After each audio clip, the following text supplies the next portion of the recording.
One. Let's go!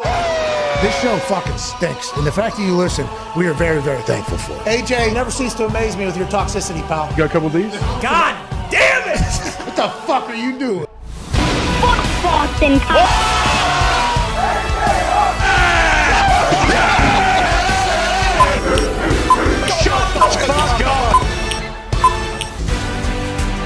Welcome, here we go, Friday, October 14th, the Pat McAfee Show. I am AJ Hawk, sitting in for Pat today as he is down in Knoxville, Tennessee for game day tomorrow. Football! Better. Was played last night at a very, very high level on both sides of the ball, right, guys? Hell yeah. What a start, guys. Hey, so here we go. I'm a little bit sweaty here early on. A lot of housekeeping things we're doing here for anyone that's watching the show and things that I get accused of, ripping this chair, whatever. We'll get into it later on, maybe the second hour when Pat joins us. But Boston Connor, I'll just talk about all you guys. Obviously, Ty Schmidt. Is this my first time in the Thunderdome with you? I was here last Yeah, they all run together. Don't worry. Mm-hmm. We got Evie back there. Zito? Nick Moraldo's not here today, right? Bruce Brown, I see you running a lot of stuff. Way to go, Nick, Bruce. congrats. Gertie's back there. I saw Bill cruising. Who else here? Mitt on crutches in his boot. Uh-huh. Thoughts and prayers, Mitt. Hope you you make it back all right, Mitt. You got the ankle surgery, everything's going on. But I want to talk about last night's game, guys. Okay. Let's not beat around the bush. Commanders 12, Come on back. Bears 7. We can't beat around the bush, can No, we? we can't. No. We got to Not talk this about one. it. What's going on in the NFL? What's going on Thursday nights? Al Michaels seems like at times he wants a touchdown. That's all he wants. Just a touchdown to be scored by one of these squads. The Bears did give it to him, by the way. They did, but what a weird so they didn't review this touchdown catch, right, by the Bears? The one touchdown of the game. The Pettis one. I mean, I guess to catch, I don't know. I'm just questioning why, sometimes touchdowns in the NFL seem like you have to go above and beyond to prove it was a touchdown. This one, I was like, okay. I don't know if this is 100% that he had possession, right, when he had 2 feet down? Oh, he had possession. I mean, they just wanted to get a touchdown on Thursday night. These games have sucked so bad. Who cares if you didn't have possession? Just give me points on the board. I agreed with you the first time I saw it, Yeah. and then the more and more I watched it, it was like they gave him possession as soon as it.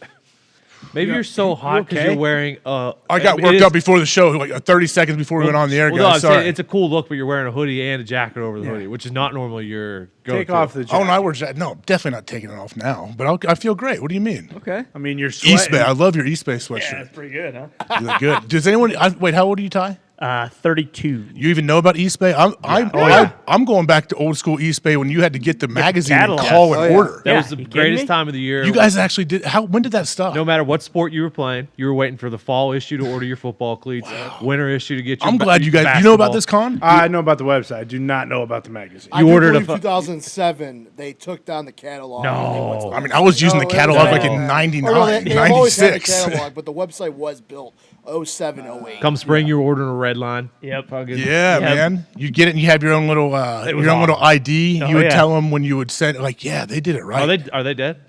I haven't seen them. My sophomore year of high school was like when they stopped sending the magazine because it was, oh boy, yeah, when you can't circle anything for Christmas anymore, it's a real kick in the testes. awesome. They're definitely still alive, though. I've ordered something off there not that long ago. Yeah, no. The website's still crushed. Yeah. Credit to East Bay. You know who is still alive too? Gary The V. Commanders. Yeah, they Commanders are. beat the Bears last night, 12-7. How do you think Carson Wentz looked? Obviously, fingers. He's throwing a ball. It gets his hand gets mangled on one of the D linemen's fingers, which is very, very painful.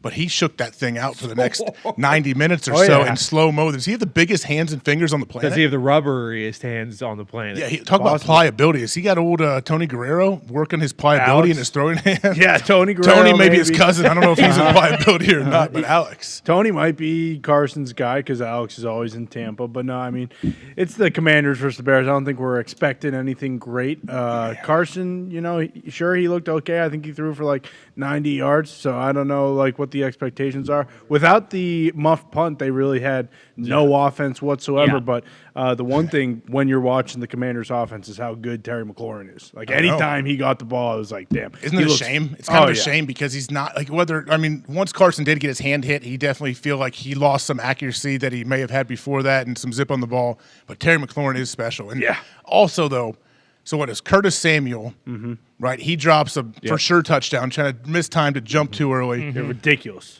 Justin Fields obviously misses the tight end into flat early for a touchdown that would have he overthrew him. Open by 500 Yeah, miles. so it's like Package the players the players aren't helping the quarterbacks when they need to catch the easy ones, and the quarterbacks aren't completing the easy ones when it's available. I think the story was like the Bears in the first half, him missing that easy one in the flat, him throwing the interception that got deflected, the dropped pass by Samuel. There was just like both teams were just missing opportunities, which is probably why they are who they are. And then the Bears kept going with the muffed punt in the second half. Yeah. I mean, and then the final, they just can't score in the red. They are horrendous in the red zone. They got in the red zone 4 times, They 0 had that- touchdowns. Yeah, Yeah. the pick off the helmet. That was nasty. That did not look. It wasn't in real time. I thought, okay, of course, somebody got their hand up. That sucks. Yeah. No, he threw it directly off the guy's forehead. And Cole Kmet was actually open, too. So if he doesn't throw it down at the D line. Bad luck, too. A probably lot of those touchdown. times, like those guys run into each other and that falls to the ground.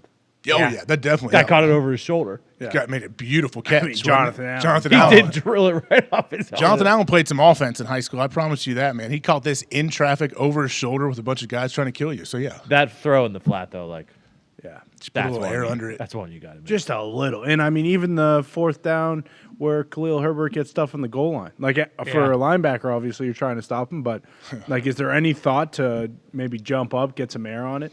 Yeah, at times some coaches, some places don't want you to jump, don't want you to reach for the goal line. I'm sure you've heard that. Isn't Yeah. it the Patriots? They're not allowed to reach for it, are no, they? not especially with one Ever. hand. No, never. Can you ever reach 2? Yeah, some dudes have reached too, but I think the last time it happened was N'Keal Harry. He reached with one hand and ended up losing us the game because he fumbled. I think out it's of the end similar to like if in the Patriots organization, if you do that and do fumble through the end zone and it comes out as a touchback, they cut your hands off. They do. Like some cultures. How does Belichick? Is he the last coach that could probably get away with that? Yeah, probably. I mean, Ron Rivera can get away with anything, so I He think can't. Did you hear him in the post-game presser? That was He's awesome. defending his quarterback. I hope there's no kids or children watching this. We're gonna have a clip. I think, Evie, we can pull it up. I don't know if we does have he to think people- censor this or not. What? Should we watch it first, or Well, I don't know. I always love hearing your questions. does he think that people made him say what he said this week to lead to this questioning his quarterback, or does he forget that because he did play in the NFL, so you never know?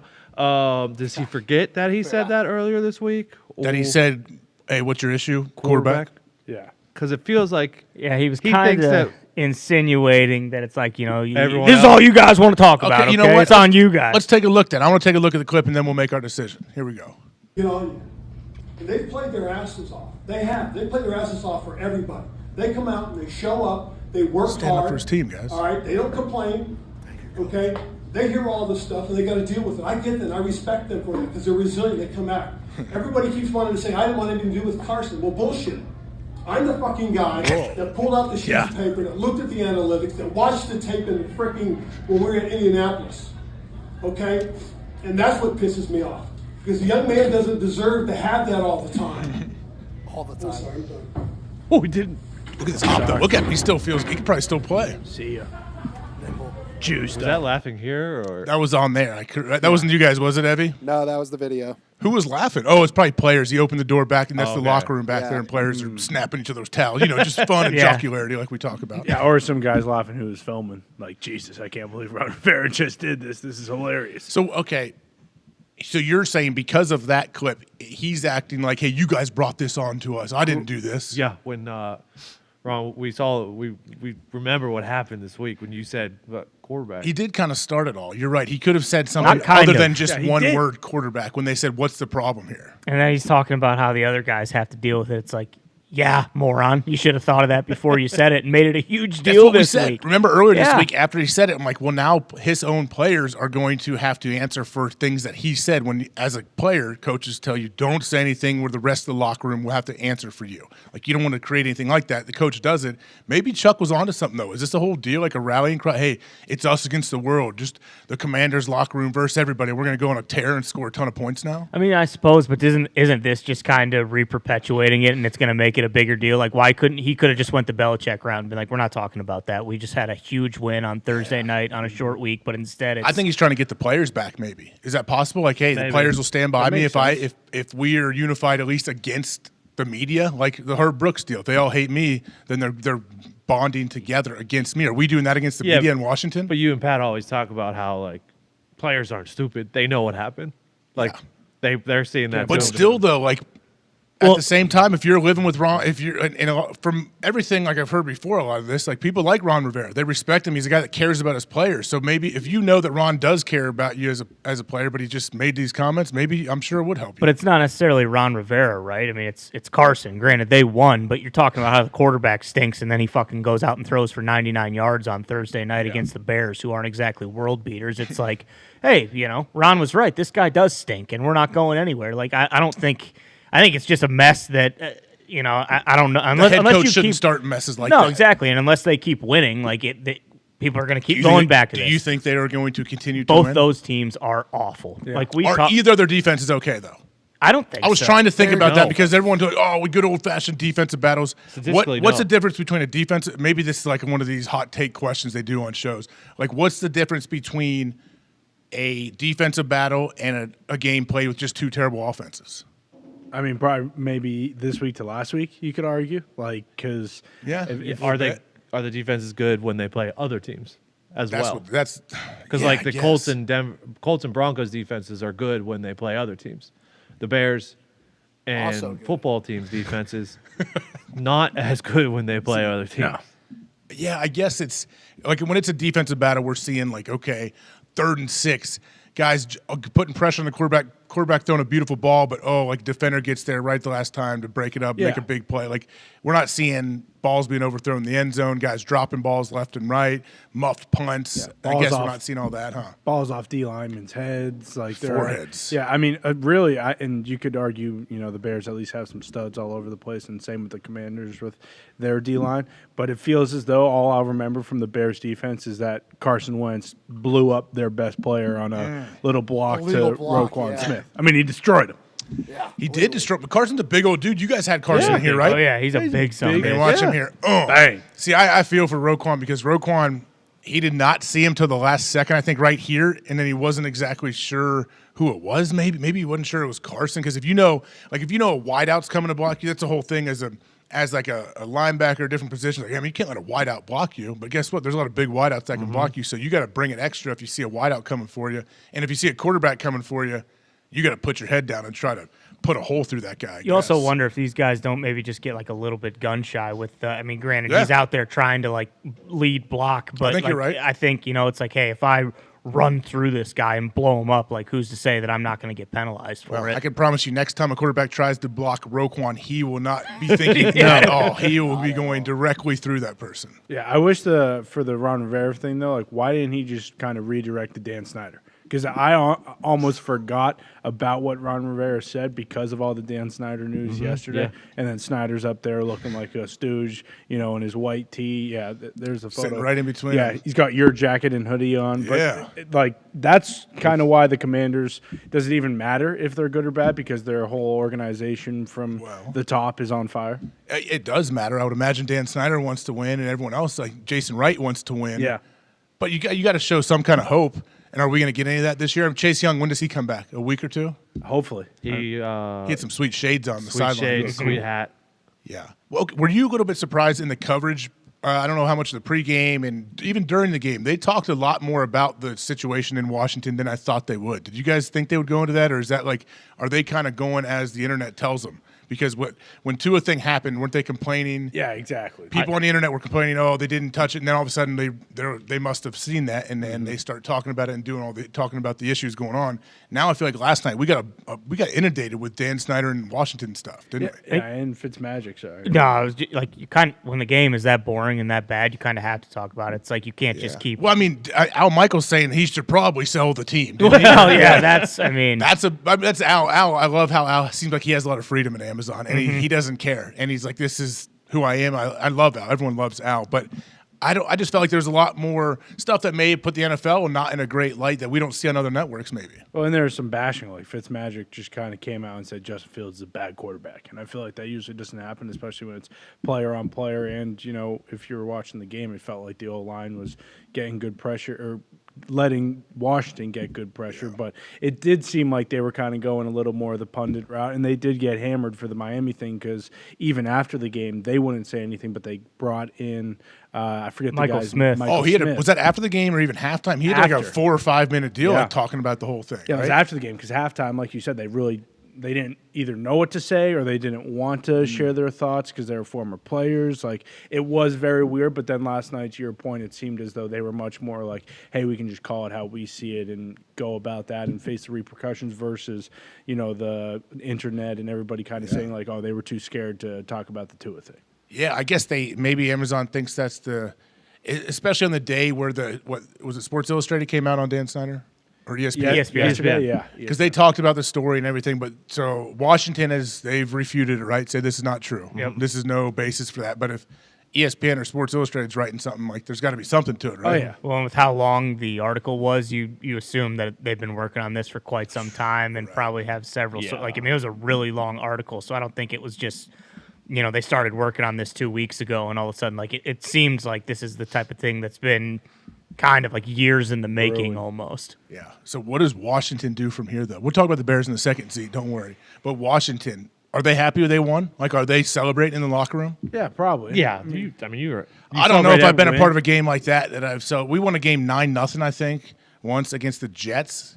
Maybe it was something like that, and we celebrated because it was a shutout, and our offense usually put up 1,000 points, but for whatever reason that day they didn't. Yeah, and they hadn't won in 4 weeks. Like, they won their opener, but they're 1-4, so you got to assume they're celebrating. But I don't know if you're a Commanders fan looking at the team like, yeah, we got our franchise quarterback, we got our franchise coach. Like, I don't even know if they really have to. If the team they have right now will be the team next year. Like, obviously they have weapons and they have a great D line, but it doesn't feel as though like their top corner just requested a trade. Like, it feels like there is still a lot of dysfunction, and it's also tough when you look around the NFC East and everyone else is 4-1 and 5-0. And has a lot of juice to them too. Yeah. Like they have some momentum, some fanfare behind them. What about Zeke, I'll start with you. Yep. With the Bears, do you have any hope left, at least for this season for the Bears? If not, where do they go? What do they do? So at this point, we're at that spot where draft pick, right? Okay. We're already there. Well, yeah, like it just comes down to like we're gonna have the biggest bag to give out next year, so why not get a fucking massive like a good pick and then go crazy? Like Chicago really hates Ryan Poles right now. Okay. Like they're super pissed off from yesterday from his press conference. What do you do? He basically he took the blame, but he was like, "But it's not my fault that I shipped everyone out," like kind of thing. Was this after the game? Yeah. Okay. Does he normally do pressers after the game? No. So this is a shocker. I have a question. Okay. Say they have the first or second pick, and Yeah, Bryce exactly. Young, C.J. Stroud are there, and you just drafted Fields. Yeah. Do you really want the first or second pick and try to make that decision? He can always say Fields wasn't my draft pick. He's a new GM. Yep.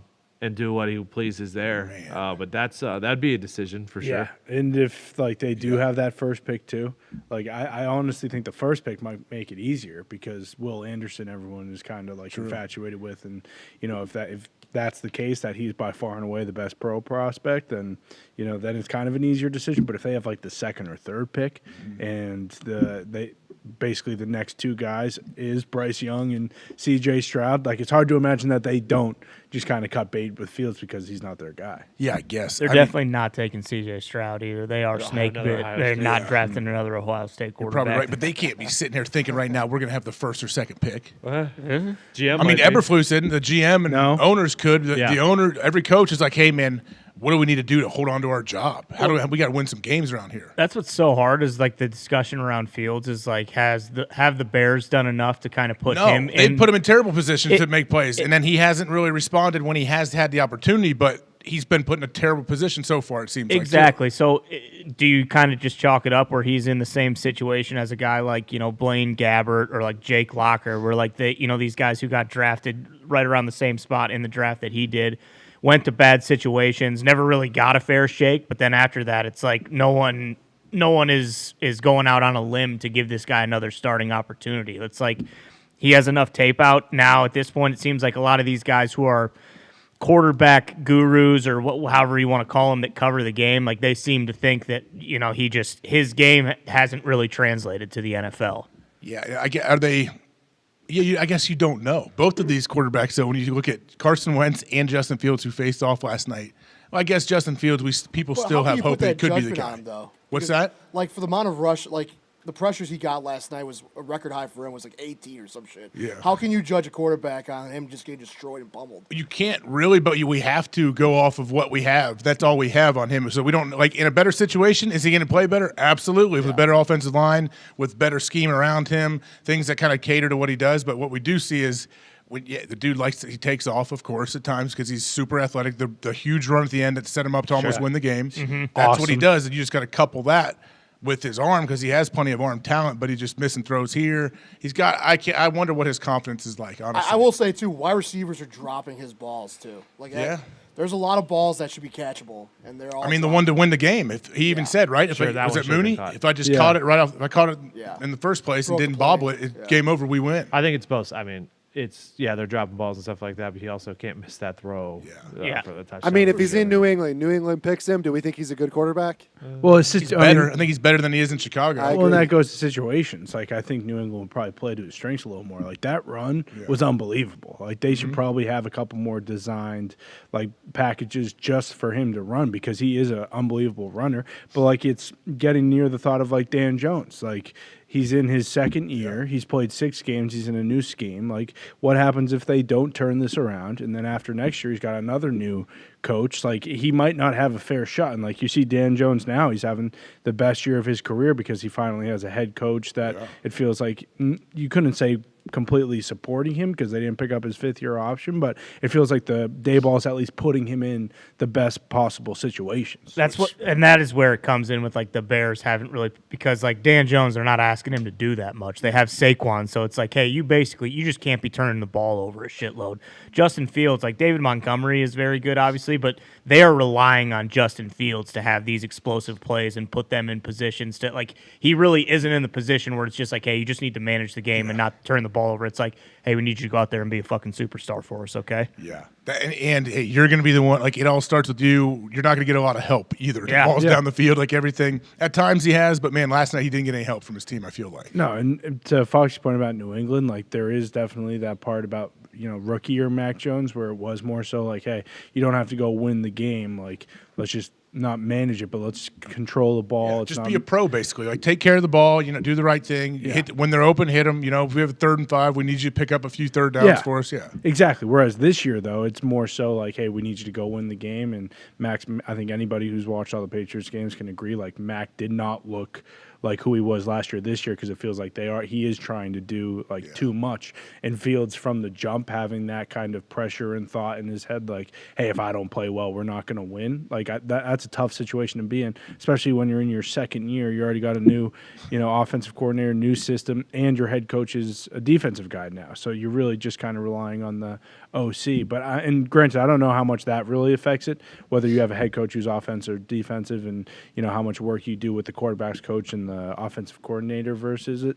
But it just doesn't feel like he's in a good spot. Well, and his OC also isn't a guy who's been an offensive coordinator for 25 years. It's a guy who's getting his first opportunity to be an offensive coordinator. So he's got his growing pains. Like, and it is kind of just a shitty situation all around. It doesn't feel great for the Bears right now with Justin Fields and what they're doing. I think quarterback position, more than any position on the field, is dependent on who is around them. Like, for them to have success, so much matters. Okay, who's the offensive play caller? That guy has a huge impact on your life as a professional. What kind of O-line do you have? What kind of weapons do you have? And do they somehow cater to your strengths? And I think if you have all of those things, you have a great chance of being successful in the NFL. A lot of times you don't have all of those. You may have a couple pieces here and there. And I don't know how many Justin Fields have. I think Big Luke has been a big impact on Fields. In a good way, you're saying? 100%, yeah. Yeah, I know Luke. I think Luke is great. I haven't seen him as a play caller, but I like him. Oh, for sure. Did they mess his name up? Did they call him Getsky last night with a K? Might have. I felt like a few times they were messing up his name. Well, hockey season's back, so I know. That's why I guess they had that in the brain, right? Congrats on the brain. Yeah. Are Biz and all them still doing the pregame? Oh, yeah. They're still crushing. They were in Colorado on... I saw the clip of Biz and them yelling down at Sid during the game, which was awesome. Yesterday? Yeah, was that just yesterday? Yeah. Penguins won, yeah. And Sid scored a goal, right? I'm sure Pat will talk first about goal. that. First goal. Yeah, like a minute 30 into the game. And Malkin's still on the squad? Yeah, looking better than ever per Zucker.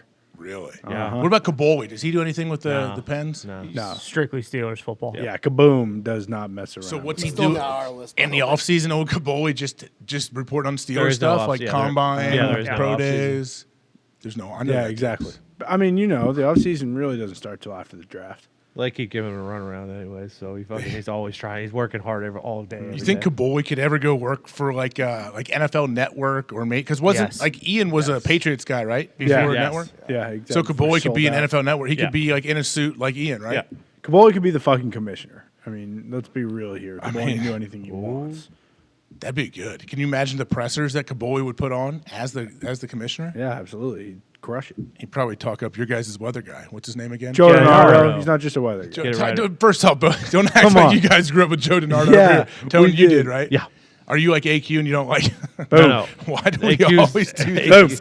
I don't know why this graphic always gets me. AQ's the only person in Pittsburgh history that has any sort of qualm with Joe.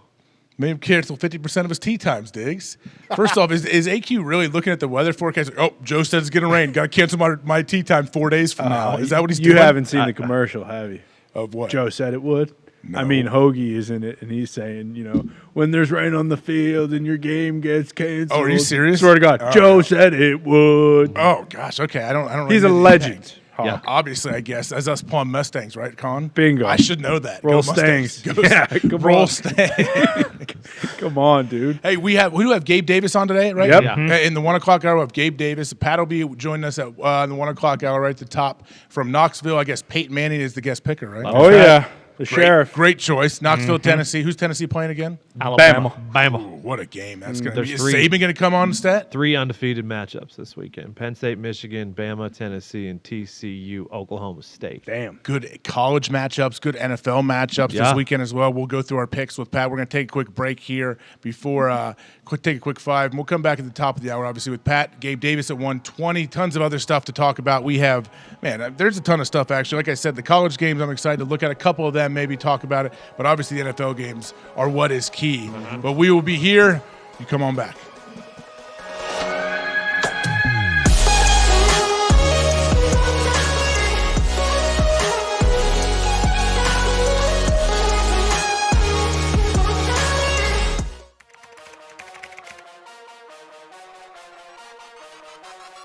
You ready?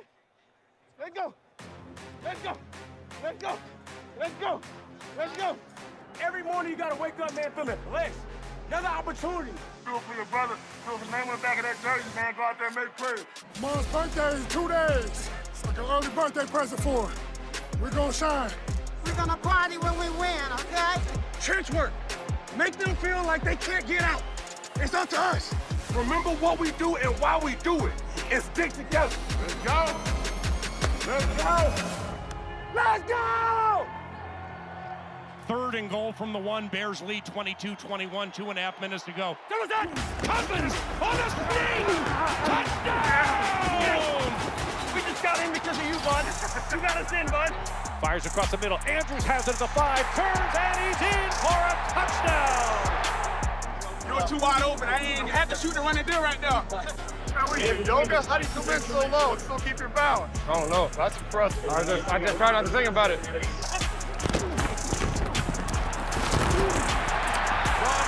Has another sack, his 4th as a Buffalo Bill. Let's go! Let's go! Let's go! Let's stop here. It gotta be us. It gotta be us. 3rd down and 2. Gino scrambles out of the pocket. And Cam Jordan is gonna sling him down. Yes, sir! Snap back. Here comes the blindside rush. Jalen Ramsey, Dex Cooper rush. I got it, big boy. You see, I finally got me a sack. Yes. That was the first one of my career, huh? That was a good one, huh? Yeah, He fumbled? Hell yeah.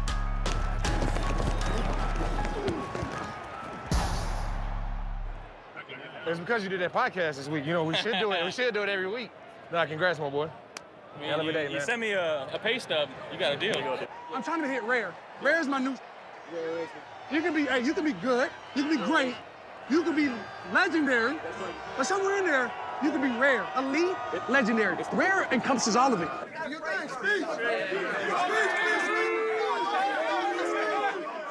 Go. Hey, let's pray first.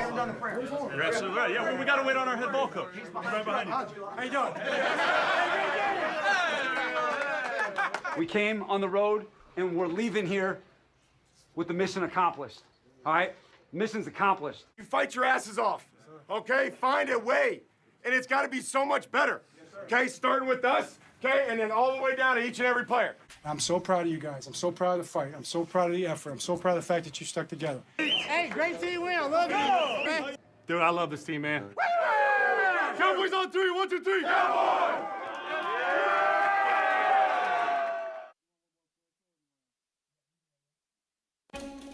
Saturday night, our megacast, ESPN2, Clemson, Florida State, 7:30. We'll be live in the FanDuel Thunderdome. In theory, we can set up some incredible trick shots. In theory. Outside the Thunderdome. In theory, we'll be able to do that. That's what I'm talking about! Now, will we be able to execute it? DVD. Time will Gotta find out.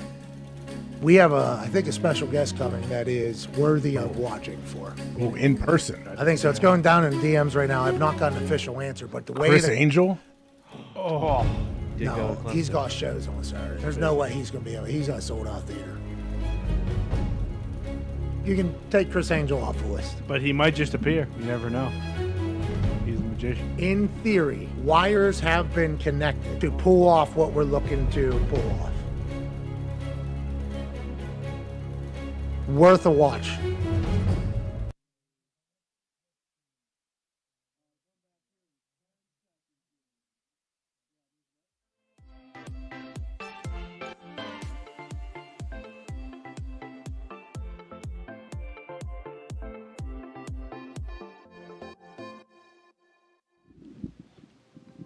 Welcome back. Feel Good Friday, October 14th. I'm AJ Hawk, sitting in for Pat McAfee today as he is in Knoxville, Tennessee. We talked a little bit earlier about the game last night. Bears Commanders win 12-7. An absolute defensive battle the whole night, or maybe an offensive struggle. We're not exactly sure, but we'll get a little bit more into that game a little bit later, maybe when Pat comes on. But there were some comments, guys, that Russell Wilson made. Okay. Or tweet. This is in response to something. So look at these guys in the back, just so good, popping this stuff up right away. So Zach Stevens. So at Zach Stevens DNVR. I would assume that stands for Denver. I think it's Denver. Rain Man over here. Yeah, hey, I just I don't want to assume, but he says Russell Wilson, when asked how tough the first 5 games have been, quotes, "There's a lot of season left. A lot of season left. A lot of greatness in store. Hell yeah. I've done it before, and I'm going to do it again." Whoa. That's pretty awesome. So what about the rest of the team?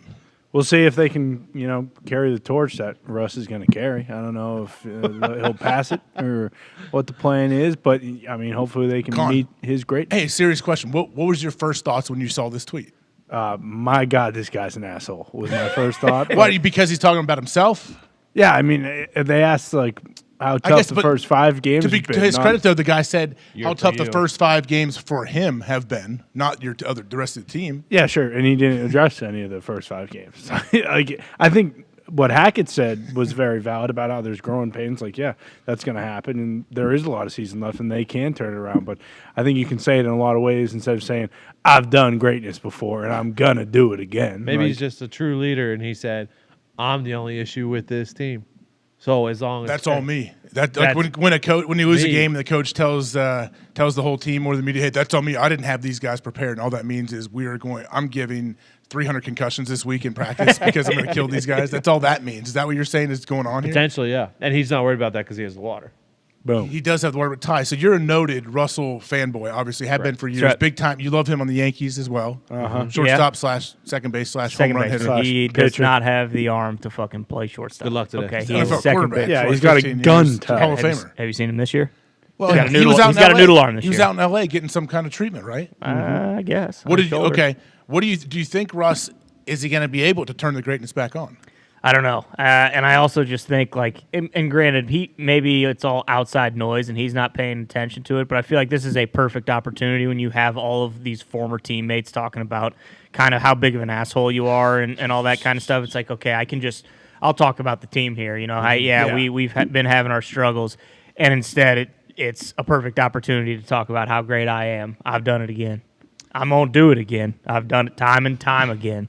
Like, it just, I don't know. I mean, basically, it's just giving ammunition for anyone who wants to be like, oh, this guy's a fucking asshole, and it's like every opportunity he has to maybe kind of like quell that a little bit and pull it back. It seems like he's just kind of stepping on the gas, and it's like, no, let's just give him more ammo. Let's just give him more. Are we jaded? Are we too jaded because we live in this world? We see a lot of what Russ does. Would the random casual fan see this and not think anything of it? Yeah, yes. I don't think they would care at all. Evie, what about you? Evie's got a sweet little baby heart. He's pretty naive at times. What do you think of this? I just think he's playing bad, so we're just all hating on him so much. I think a random casual fan still thinks Russell Wilson is a super nice guy. They love that he loves Jesus. They love that he's a good teammate, the whole thing. Now, granted, maybe they don't know about all the teammate stuff that's been coming out, but I think a casual fan doesn't know enough to be like, yeah, I hate this guy. I think they still love Russell Wilson. Agreed. Yeah, that's a very good take, Evie. You're probably very accurate. Yeah, and I don't think like the Broncos season's over. Like if I had to bet, I'd probably bet on Russell Wilson and them figuring it out. But like I do think that a comment like this, to Ty's point, with everything that's coming out about, how his teammates felt and, Marshawn and Richard Sherman's interview. Like the casual fan probably didn't see that type of stuff. And I think Foxy's right. That's probably why they still think Russell Wilson's, great and everything. But I still think the Broncos are going to be fine. Like they have the defense. Like Russell just has to not make the mistakes I feel like that he's made that he usually has. Are you worried about his arm though? His shoulder. Now all of a sudden we're hearing about this shoulder that he has that's bothering him. It's the accuracy too. That's it's not just like the pass that he shouldn't have thrown at Gilmore with like under 2 minutes, but you still look at it, it's like that was a terrible pass. He threw it behind him anyway. He threw it right to Gilmore. Yeah, like it's kind of all of it together. It's not necessarily just his arm strength and that he's not completing the deep balls anymore. It's like he's not as accurate as he used to be. A lot of times he's just not on the same page as guys. I hope his shoulder is hurt. I hope his arm is hurt. That would explain a lot of stuff, I think. The Broncos maybe too, because they know they signed this guy. Does he have 7 more years on his deal? Yeah, they signed him. Tons of money on there. So hey, whether we figure it out or not, Russ is the guy. Russ is going to be here trying to figure it out longer than anybody else, probably, right? Well, but you also have Robson Walton, who can wipe his ass with $265 million. So if it doesn't work in the next 2 years, but that's the thing. Even like the casual fans, I'm sure people don't care. But like if the Broncos lose their next 2 games or whatever, and I don't know who they play, but if they get into a position where the Chiefs after week 7 are 6-1 or whatever, and it's like the Broncos are sitting there at 2-4, I think a lot of the goodwill that he's earned going into the season, like people are going to start having a much shorter leash. That's just kind of how it goes when you're paying the guy what you're paying him. Looking at their schedule, they can probably figure it out. They're going to be dogs of the Chargers. That's coming up on Monday night. But then they'll probably be favorites against the Jets, the Jags, probably maybe the Titans. They got the Raiders at home, the Panthers. Yeah, you're right. Okay, geez, they do have it set up nice. Week to week, you never know in the NFL. Sure. I guess we'll sleep on the Jets now. Exactly. I'm not sleeping on the Jags either. Honestly, I think they can put it together too. Well, and even this week, like against Chargers, is a huge game because I feel like we all can agree like the Chiefs are going to win the division. Like they're unstoppable. They're very good, and we'll see. Against the Bills on Sunday where they kind of stack up against them. But I don't think any of us have any doubts about the Chiefs' offense. Like the Broncos need to win on Monday, and I'm not saying it's a must-win game or their season's over. But like in the division, Chargers, it's kind of them and the Chargers right now too, because the Raiders just they have fallen short basically every game they've lost. But it does seem as though if they don't beat the Chargers and then they do drop one of those next few games, because like it feels like the Jags and the Jets, those teams every other week they could just kind of come out and blow a team out. So I'm not completely out on them again, but they could be in trouble. Yeah, I'm not out on them. I don't have a whole lot of hope for that. And from reading this quote from Russell Wilson, all that tells me is, all right, well, we're not going to get anything real from him this whole year. No, right. We're not going to get a real answer at all. You don't think that's on him? I think that is him, and I understand not giving the media too much and not giving anything any more air or whatever. But all that, when I read this, I'm like, okay, so yeah, we're not going to get any human responses from Russell Wilson this year. No. That's just how he interacts with the media. But were you expecting us to get a human? Nope. Yeah, exactly. But I thought, you know what? I thought if we ever would get one, maybe this in time of struggle, teammates saying things about you, maybe you could get some goodwill, I think. If he just came out and was honest, like, yeah, man, it hurts. Like, I have former teammates, like, I'm not sure exactly what happened there. They don't seem to view our situation, like our time in Seattle, the same way I do. I don't know. I need to talk to those, like something, right? Be a human. Yeah, that would make sense. But, I mean, I think we've seen time and time again that is just not the case. We're not going to get that from him. And that's fine, because I feel like a lot of guys treat the media like this and kind of have the same, maybe not to his extent, but I think also one of the reasons that it's so much more magnified this year is they've had how many games in primetime so far? Like they've been in primetime so often. And all they are is a quarterback away from being a Super Bowl roster. Exactly. Like everyone kept saying. So again this week. Yeah, you couple that with all the primetime games, and we're watching their growing pains live. It's like if they would have been playing, 1 o'clock or 4:25 on Sunday, I don't think it would have been. It would have just been like, oh yeah, they're struggling, they're still kind of figuring out, but. When you're the only game in town and you're not scoring any offensive touchdowns and you just paid a quarterback $250 million, like people are gonna fucking talk about it. Yeah, is it weird that his teammates now haven't come out and like do you think his the receivers media, or O-line doesn't come out to like defend him? Maybe. Yeah. Do you think the media has asked the team, like the other guys, about what the Seahawks comments are? Because we talked about with like I would Ron assume Rivera. so, right? Yeah, I would assume they absolutely would. And there's all those beat writers in there. They all are trying to write something that's a little different. Yeah. Like, hey, I don't want to write the normal, like, run-of-the-mill Thursday story about this guy. Like, it's too early. You're right. Is it too early? Well, they know that he's going to be there for a while, and they don't want to piss him off this early. You're right. So they probably they probably look at it if they know the media people well, and they ask them about it. What do you think of Russ's old teammates? Like, you know me. I'm not touching that, buddy. Like, they probably, if they know him well. Yeah, I don't know. Eventually, we might get some comments from them. Well, even an answer like that, like me, I don't want to address that kind of answers your question. I just think it's weird that we haven't seen. I'm not saying that happened, but I'm saying if it, I do want. I didn't think about it till now, though. Yeah, I would assume his teammates have been asked about Russell's previous team and the relationship with his previous teammates. Yeah, or even just how has he been this year compared to what you've heard? Like I feel like we haven't really heard. I want to hear that. Yeah, like how is Russell compared to you? Like real answers, like a dude that's been there with him, maybe a starter on the offense. Hey, what is it like compared to what you expected with Russell Wilson there? Yeah, like Cortland Sutton, who like it feels as though they have a pretty damn good connection. Like he is probably his number one target, him and Judy, obviously, but there hasn't been anything of that, or even someone coming out. Well, because they won't be, they can't if they don't feel like it's Russ has lived up or exceeded the expectations. They're not going to say it. They're not going to say, "Oh, you know what? I heard about this guy was a professional, first one in, last one to leave, and I can barely find the dude. He doesn't even know the playbook. Like no one's saying that." Well, he's never in the locker room because he has his own office allegedly. But I'd like to see that. Who knows? Yeah, I would love to see that too. They should do a crib style, video. But also, I feel like they could, without saying any of that. Like, we haven't heard anyone, or at least we haven't seen anything like, hey, you guys are all talking about Russ. Like, I think we all could play better, A, B, or C to avoid the Russ entire But their linemen don't speak to the media, do they, at all?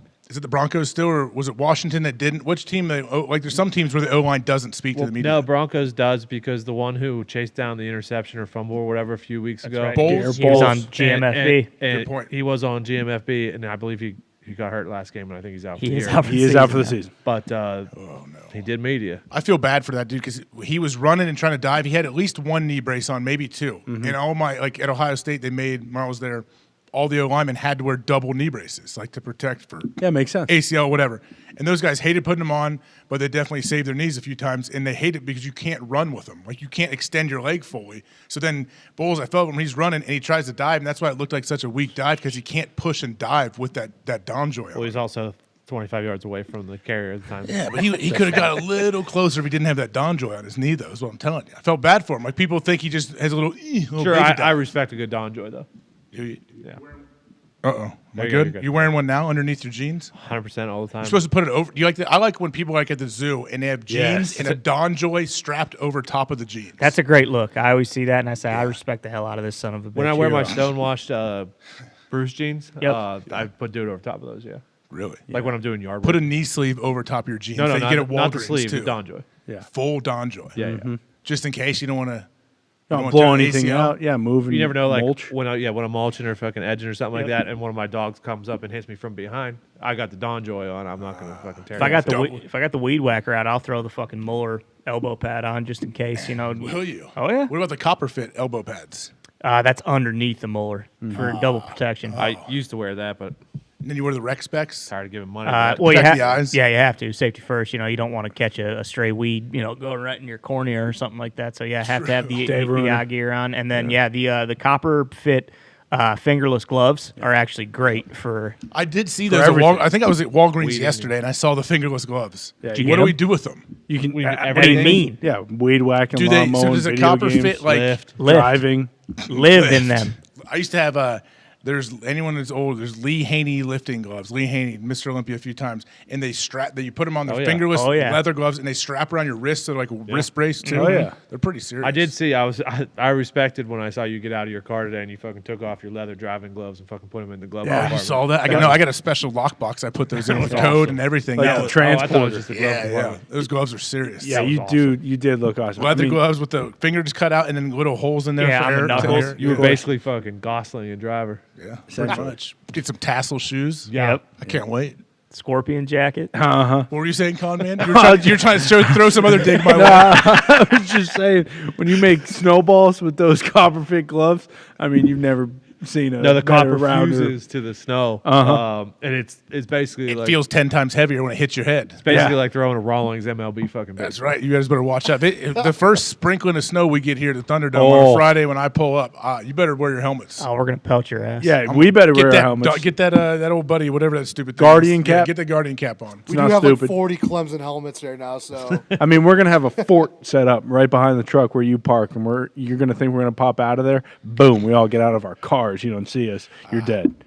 And now that I just said that, you're going to expect that. So maybe we are in the fort. Maybe I'll lose sleep thinking about that. Good luck. I'll be driving here so nervous when I see some snow coming. I'm just shaking the whole time. I just veer into a semi because I don't want to see you guys. Well, I don't know about that. And maybe if the sun's rising or setting, but we could also do the Dwight Schrute snowman and set them up all over the place, and then you don't know which one we're in. And you really would freak me out. You're right, Con. I don't want to think about that. Okay, good. Let's not do that. Oh, it's settled. That's what we'll do. Turn the lights off. Carry me home.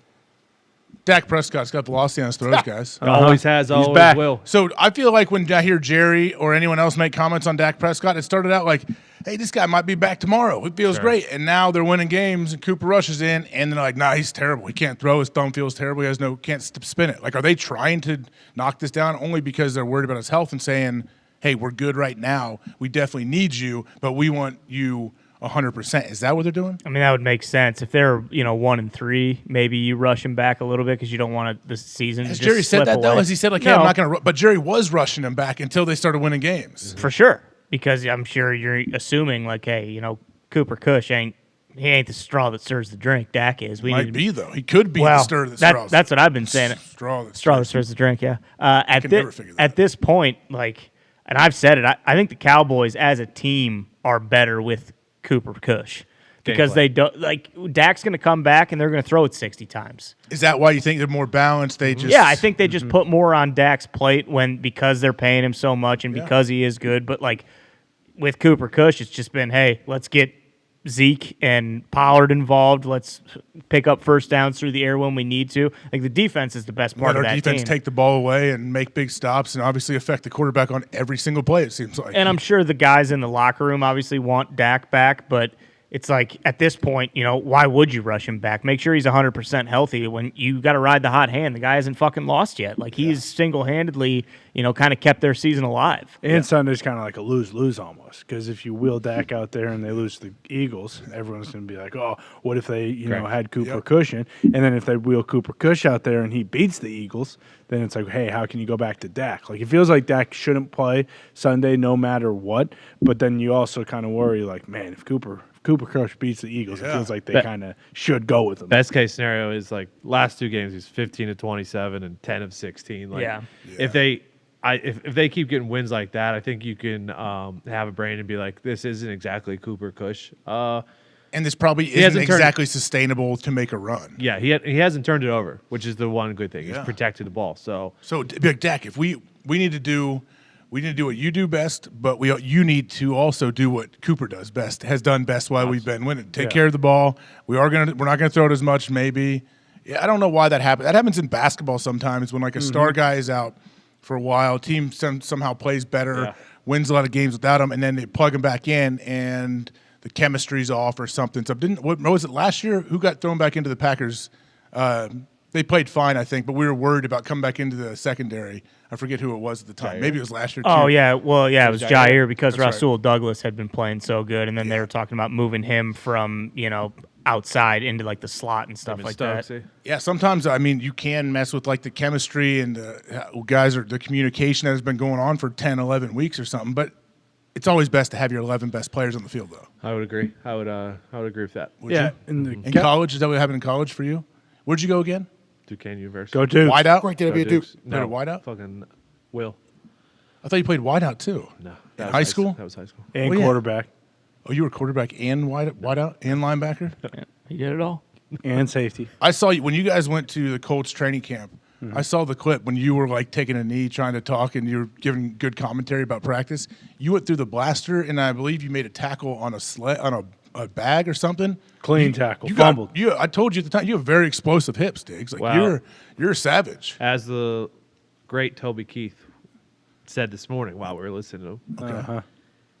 I'm not as good as I once was, but I'm as good once as I ever was. In all things. I give you a rep. Here. You asked for 2 reps, pushing it. Okay. 3 reps, no chance. No chance. Not even trying. No. I think you could do 3. 1, I don't have the motivation. 2, I don't care. I think those both go hand in hand. They go hand in hand with each other. Why are your feet on these things again? Can we zoom out? Because we're both 5'5", and we can't. Our feet don't touch can you the zoom? ground. They can't really see because you guys have these professional foot resters now. Yeah, I have to. Well, is it because your seats are too high? No, it's because we're too short. So your little feet won't touch the ground? Yeah, don't call them little. We get it. Siciliano. Wait, what is it? Wait, take your feet off there, Ty. Can I see if you're? Oh, so your chairs are that high? The chairs are high, and the first week we were in here, we did not have these footrests, and Connor and I were realizing about an hour and a half into the show that, boy, your knees and your ankles hurt very badly when they're just dangling. I would imagine like my hip flexors would fall off. It was very uncomfortable. Dislocated my knee. So we were grabbing just, Amazon boxes and books and stuff like that. Ended up being a very important box for like the dolly we're missing for like a week and a half. Exactly, which, and then my counterpoint to that was, well, then why the hell was it sitting all the way in the back there where, like the rest of the water? Valid question. So what are these things for normally? Is this for exactly the purpose they're being used? Yeah, bingo. These are adjustable footrests with a nice little pad on the top. We got a third one slanted, so I can raise and lower it. Yeah, yes. I think maybe I might be able to. Not. It massages your foot. You can see too, it right? bounces a little bit. Boing, Yeah. boing, So it's boing. made for people that are sitting in high chairs that have little baby legs. Exactly. Built for speed. Built for speed and comfort. I agree. I understand. I can't imagine that would be terrible. It is awesome. It's like driving with 2 feet. So That's you're how just it bop. feels. You're just bouncing. Just You kinda bopping. want one, don't you? You're Just bopping around. the whole show, aren't Getting you? a nice, Oh, yeah. nice calf workout in. Sometimes I'll bopping. cross Keep them. hearing something. Bop. The Yeah, boom, sometimes boom, I'll boom. cross them, just hang out. Underneath a little bit. Zeke's desk, he has one of those Cycles. bike cycle Yes. things. So he fucking. Oh, so you're he's pedaling the you're on your entire. Peloton right calories now, right Z? now. Yeah, actually, the internet goes down if he stops pedaling. Congrats, Z. Zeke bikes Congrats. 800 miles a day. Sitting Really? down there, yeah. Z, I knew that about you. Good for you, man. Why don't they? I ever wonder that, like, if you're doing elliptical or you're riding a stationary bike, isn't there an easy way to convert that into energy? Like I do like old man elliptical for a long time. Like, man, this should go somewhere. I should be powering There's no like a windmills radio or on something, your, right? on your drive here. No. I mean, well, I saw a bunch of solar, but I'm saying, couldn't we find an easy way to plug in and I could charge up stuff while I'm doing elliptical or riding a bike? Charge up your generator. You guys have no respect for energy. It takes way more things to boost something like that. I mean, I agree. You probably go Just hard. little energy though, like maybe to charge like little lamps I have in case I have a power outage. Okay. I don't think that's how it works, but Why not? I could charge the How battery. many wireless lamps you got? I have a couple solar lamps. I have a couple solars yeah? that I can charge with the mini USB. Says the power goes out. I said, "Oh, sorry, you guys made fun of Dad shopping on Sky Mall. Here's my lanterns." That's exactly what happens. Yeah, I suppose. I just don't think it's probably worth the time. I assume if you were on elliptical for an hour, it'd probably give you like a 10-minute charge, maybe. Okay. Then the next day, guess what? I'm adding 10 more minutes, and then 10 more minutes, and then 10 more minutes, and that's what consistency is for 30 years. Con. It's a lot of energy. We could run this Earth. I guess. Are you never using this lamp except for when the power goes out? I don't know. Because if you use the lamp when you have power, are you using the battery that you charged up? I may never use this lamp ever, but I want the option to know if I use this lamp that I powered this lamp. I respect that. I mean, it's never going to happen. But Especially if there's a Cold War and we don't have power anymore. Either way, Elon Musk will let us know. Maybe Elon can figure it out. We're going to take a quick break because Pat will be here very, very soon from Knoxville. We will have Gabe Davis on, too, at 1:20. Pat and I will be doing our picks later after that as well. But we're going to get into the game a little bit with Pat, talk to him about what's going on down there in Knoxville. We're going to take 5. We'll see you guys in a little bit. Take 5. 5.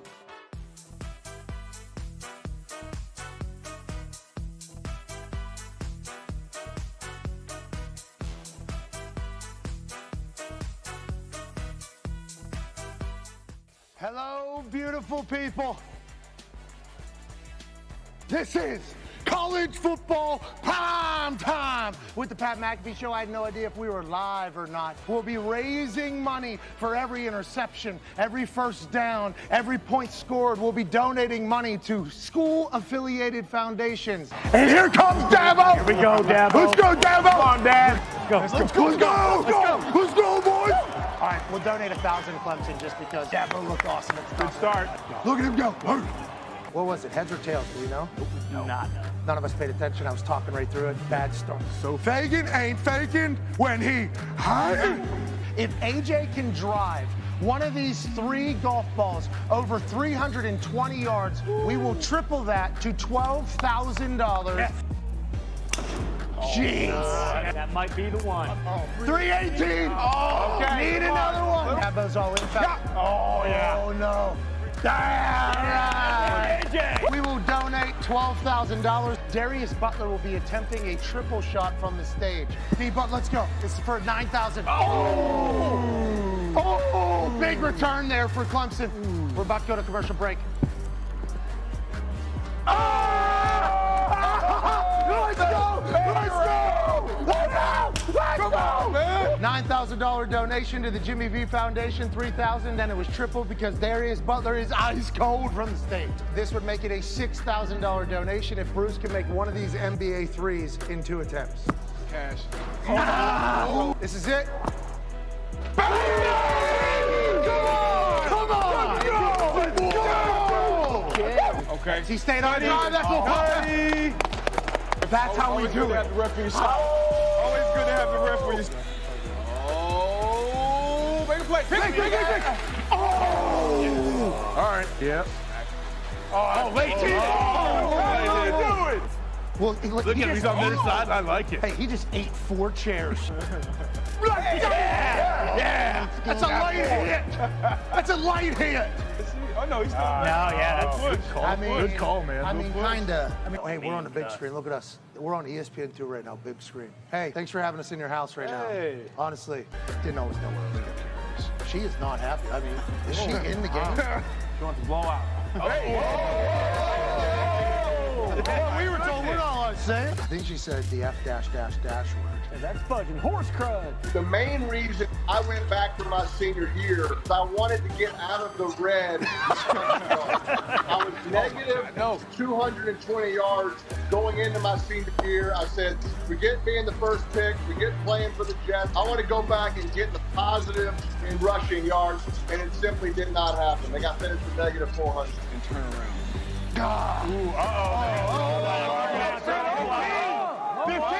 Taunting. Hey, Coach Lou Holtz can't do that, huh? That was a dirty play a little bit, but I have a little bit of money on Clemson. I want to let the boys play.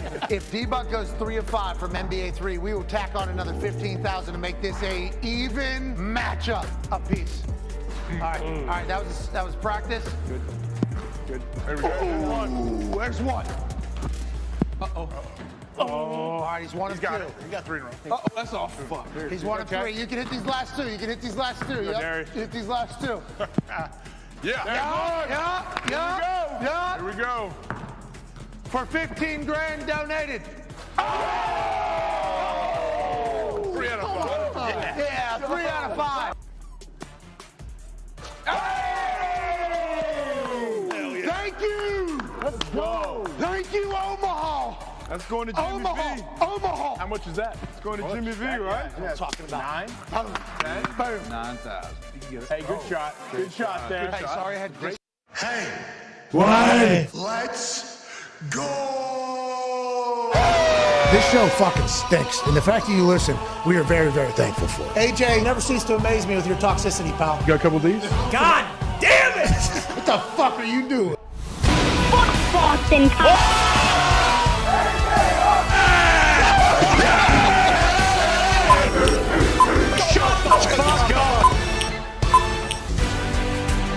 Here we go, Friday, October 14th. I'm AJ Hawk sitting in for Pat McAfee here on the Pat McAfee Show, and Pat will join us here in a little bit. Let's see. Football was played last night at a very, very high level, like I said in the first hour. We're back here on this camera, and hey, Ty, like, what do we say around here? Hey, let's not beat around the bush Let's not beat anymore. around the bush, guys. Let's get down to Knoxville, Tennessee right now to see what our guy is doing down there. Mr. Pat McAfee. What's up, Pat? Where are you? Hey, baby, Pat. How are you? You look tan. You get spray tan? You know, the lights are good. The sun is shining, and I'm wearing a different color other than black, so I think that makes me look a little tanner every once in a while. Every time I put on a light color, everybody thinks I just got back from a trip from the sun. This is my natural skin tone. The black tank top normally covers it up. AJ, you've been doing a fantastic job hosting. I just heard you guys had some energy answers for the world. Trying to save the world, man. was Trying to save the world. Well, you know, we love that. Hey, AJ, we love when people try to save the world. I appreciate the fact that you're saving the world from the Thunderdome, doing an incredible job here hosting the program. Over my left shoulder, I've been told by the camera people, there is two birds. There's an eclectic on that guy's left shoulder there, you see, and then a Moroccan cockatoo in a University of Tennessee Volunteers jersey there. These two birds made an appearance here about a couple minutes ago. And I'll tell you what, I used to think the Rocky Top was electrifying, but we got Moroccan cockatoos doing bird tricks out here. This is going to be an incredible weekend, I think, in Knoxville, pal. Are those real? I can't tell from here. It's tough. Real birds, yeah. That isn't a fake bird. That's a real bird. Oh, look at him. That guy's taking care of it. Petting his neck right there. The one guy. Throwing it around. He was throwing it around like it was nothing. Yeah, the Moroccan cockatoo, I guess it thrives in chaos. So when you're moving that thing around, its neck's going up and down and up and down. The other one, there, look, boom. Yeah. Bang, the neck is boom. Boom. It's bound. You know, the Moroccan cockatoo is a bird that is known to dive from high altitudes down to lower altitudes. So the neck is always on the hunt. So I think it is an athletic bird. That's maybe the most athletic cockatoo there's ever been. And the other one is an eclectic. And the old buddy that told me about that is, I said, what is that? And he called it a football because it was laying on its back. You know, it kind of looked like oblong a little bit. Sure. I think that might be the most domesticated eclectic bird of all time. That bird will sleep on command, that bird will shit on command, and that bird will fly right up here tomorrow and probably make an incredible pick, AJ Hawk. I can't believe, honestly, when we first saw this, I was a joke asking if they were real. They both looked so damn fake. Those are both real birds, right? Huh? AJ, you should have seen what I did when I fucking turned around. Think about me right here all by myself, okay? Maybe on some vitamins. What? Flew to a state where it was legal this morning, took them there, and then hopped back on the plane and got to Tennessee, obviously. What? Obviously. And I'm standing on the stage all by myself. There's a couple people that were here a few weeks ago that I got a chance to chat with. Good people here. Good people. Tennessee's kind of coming alive. Somebody's got my mugshot on a shirt back there. It was red. I asked him if he was from Alabama. He said, fuck no. Then I turned around this way, and the stage manager here, good people. These ESPN people are the best. I just asked them. They got like a 50-person crew that travels on the goddamn road, putting the cameras together, the sound together, the lights, the stage, everything. And we're building our studio right now. We understand how technically impossible that could be. So it's a great crew of people here making this whole thing happen, and I appreciate them. But the stage manager goes right over your shoulder. There's two birds. And I said, I'm getting flipped off. And he said, no, there's two actual birds right behind you. And I turn around. Lo and behold, that's a fucking cockatoo and an eclectic. And I think they're going to be here for a good bit of time. And I'll tell you what, they're well-mannered birds. If they weren't, I think we'd have to kick them the fuck out of here. There's also a lady named Jamie James. That's her name. Jamie James? James. Oh. It's that one right there. If you see that one right there, toxic table. I can't read it on the screen because the screen's so bright. The show. Runs the show. So that's Jamie James in Tennessee. She wanted to make sure she got that message out there. I don't think she's right. I think she's wrong. I thought you said runs the show. I can't see ruin. I see run. Runs the show. Runs the show. I thought it was a compliment. Whenever Dig said ruins the show, I was like, damn, I shouldn't have put that one on here. I guess. But Jamie James seemed like a good person, and she is a good person. She's a big fan of the toxic table. There's a McAfee Hawk situation back there. I said, AJ should be the president, not me. That's too much shit to deal with. I like to be babyface. But this has been an incredible time getting back to Rocky Top, and I'm very appreciative and thankful, AJ, that you drive from dumb fucking Ohio all the way to Indiana to do this every single time. And it's been a lot of fun doing this kind of college town to college town the last few weeks. I mean, it's fun to see where, each place you go has a different kind of environment, different people. Everyone seems to come out and be excited for you. But before, we know we have Gabe Davis come on 120. What about the game last night, man? I know you watched. I was sending you texts back and forth. I know you said you couldn't sleep till it was over. You were juiced. What do you think, man? Defensive battle, or was this just two offenses that were sputtering? So Mooney scores there, and might have to correct my math here because it was like Mooney scores there. They get the 2-point conversion. Squad goes down, kicks a field goal. Tie game, goes to overtime. First drive kicks a field goal. Yep. Okay, of overtime. Second drive kicks a field goal. Third drive scores any points at all. Our over was still alive until the very end. That's right. Okay. Good math. When Mooney was a half yard away from scoring that touchdown. And is that the closest, AJ, you think, bobble non-touchdown in the history of bobble non-touchdowns that we've had on 8K camera? That seemed like inches. You're not even inches, like maybe millimeters. You might have been like 2 inches, an inch. Like if he caught it right away, gosh, yeah, man, I can't believe the game ended like this. And I don't know if you were to review that, I'm not 100% sure it would have been called a catch anyways, I think is what some people are saying, who maybe had over on receptions in the game at 14 and 13 and a half happened. Oh. Yeah, did they give him credit for a catch? They did, actually. Do you think yeah, they did. So that made 14 receptions. Oh. That made 14 receptions. The over-under, I think, for some people was 13 and a half. So this was quite a big catch, non-catch situation for some gamblers. I think he got left hand and left foot in, but it could have been close. I mean, who knows? But that non-catch bobble, be out about a half an inch short, is electrifying. And I'm happy Amazon got that moment. No, nobody stuck around until then. I think I was one of the only people because I was pulling hard for our boost. I was watching that thing. Let's keep this thing alive. Let's go ahead and fucking, let's win, because I was taking a lot of heat, AJ. A lot of heat. I was being accused of being owned by FanDuel, working for FanDuel, trying to scam my people. And let me tell you, I'm betting alongside all of these. I want us to fucking win. And I'll reiterate this fact for people that don't know. FanDuel does not own our program. FanDuel is not my boss. Good old Rocky Top. Can you hear that? No. Oh, well. Good, Mike. They just saying that. Anyways, FanDuel does not own us, and we are not attempting to make money for FanDuel. FanDuel is our official sports book. They're the only sports book we talk about. They're the only sports book we're allowed to gamble at. And not that we would gamble anywhere else, because it's the fucking best one on planet Earth. But we are trying to take every dollar. Let's not get this twisted. There is genuine anxiety and disappointment from all of us whenever we lose those Super Bowls. It is not a fun time to be alive. I like being on the internet. My mentions are filled with conspiracy theories about me trying to rig this thing against people. When these super boosts, whenever you go back to all of our Thursday Night Football ones that we've put out there, have had heartbreaking loss after heartbreaking loss after heartbreaking loss. If people think I'm doing that on purpose, let me tell you, you must think that I'm the most accurate gambler in the history of fucking gambling, okay? Last night, we picked the over because we wanted to be positive. It seemed like it was way too easy for everybody to think that last night's game was going to stink. So for our hands, since we have been losing and since the books have been winning, if it was that obvious, it just felt natural that we should fade ourselves. That's right. And that was a mistake. It did not hit. That game was awful. That game was the epitome of Amazon being frustrated that this is a Thursday Night Football game and our first year having exclusive rights. Last night's game not only lacked any offensive efficiency, but there wasn't even really any plays that you could get super excited about until that Mooney one. Now, Carson Wentz decleating the hell out of Roquan Smith is certainly a storyline,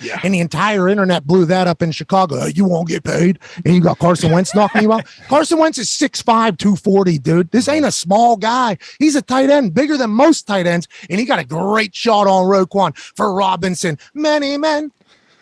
Many wish death upon him just a couple months ago, and he's all the way back running hard, scoring tuds, and he did a post-game interview on Thursday Night Football with Amazon. I just think that game was a dud.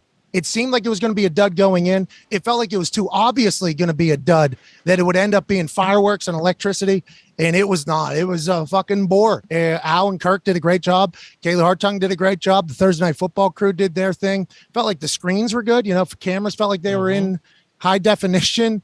There was some good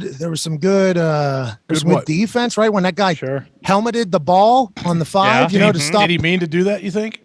Yeah. Yeah. The pass breakup on the tight end in the flat. Justin Fields. That was great. That was more just like body position, forced a tough throw, right? Yeah. Beautiful. Like that was a great made play. that a tough throw. Those are the things you gotta have. You have to have that. Yeah, Justin Fields.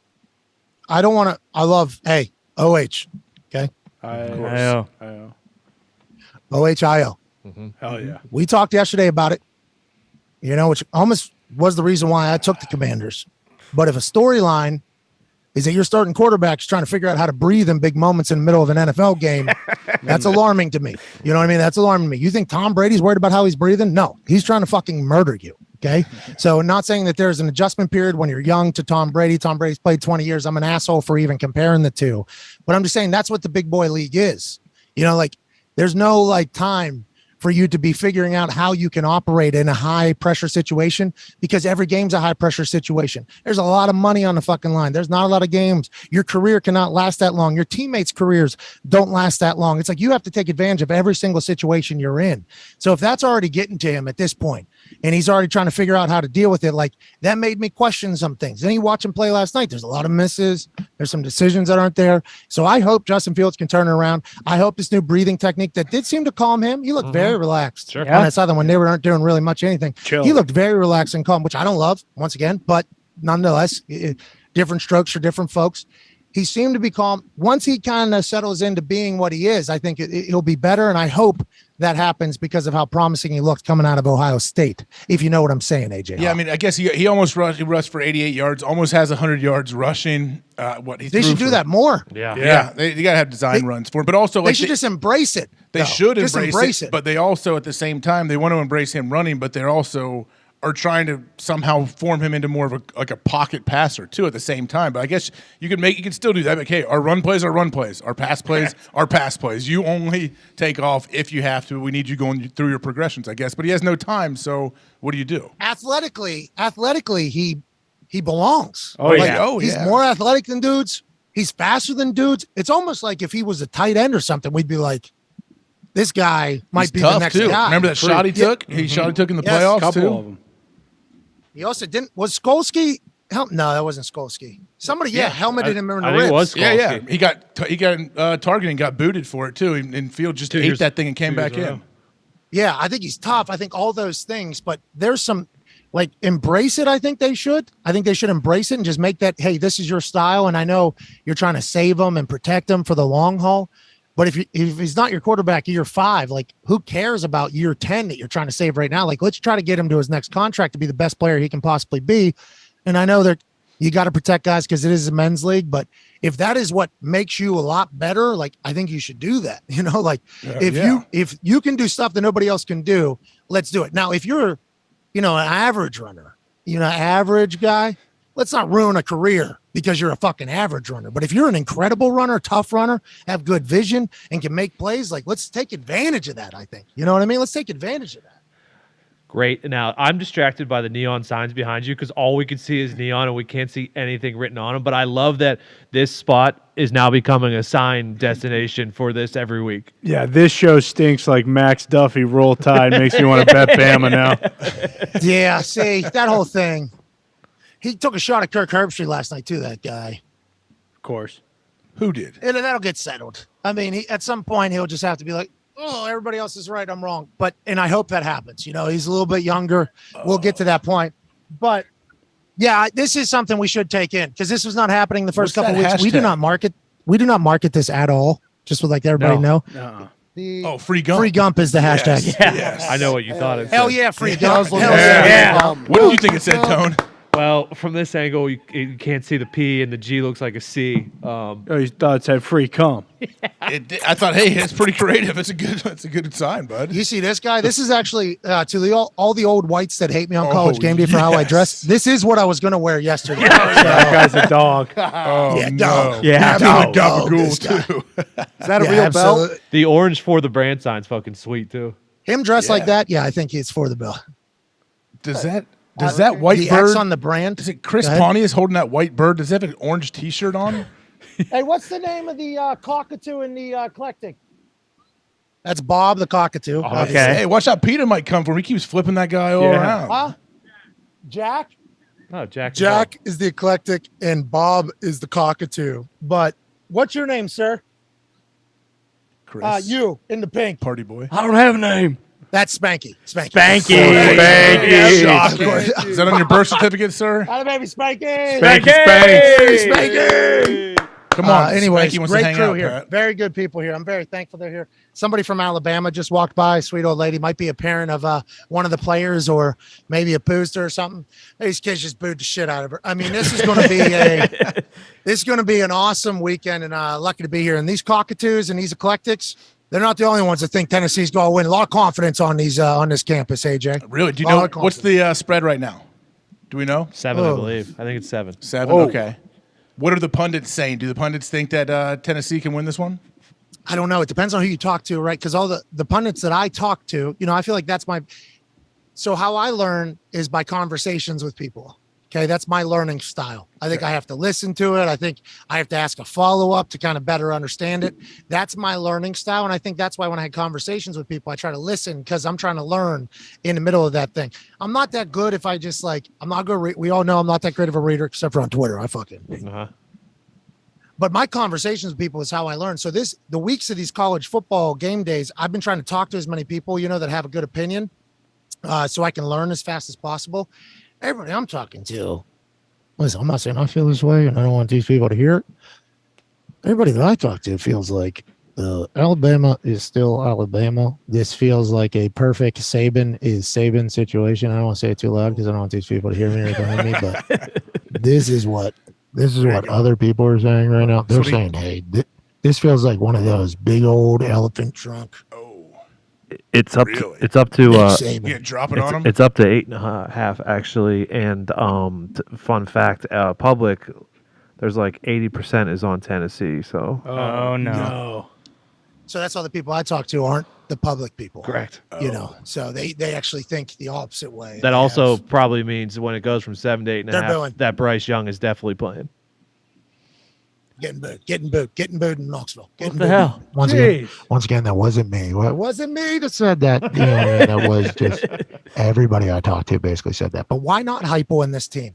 Why not Hooker? Why not with Peyton on campus? Even though they say the Peyton Manning curse is something, he only comes back for the massive games. They haven't won those massive games because they haven't been the team that they are this year. This is the time to be in Rocky Top, and I think tomorrow maybe is the day where it all changes for them.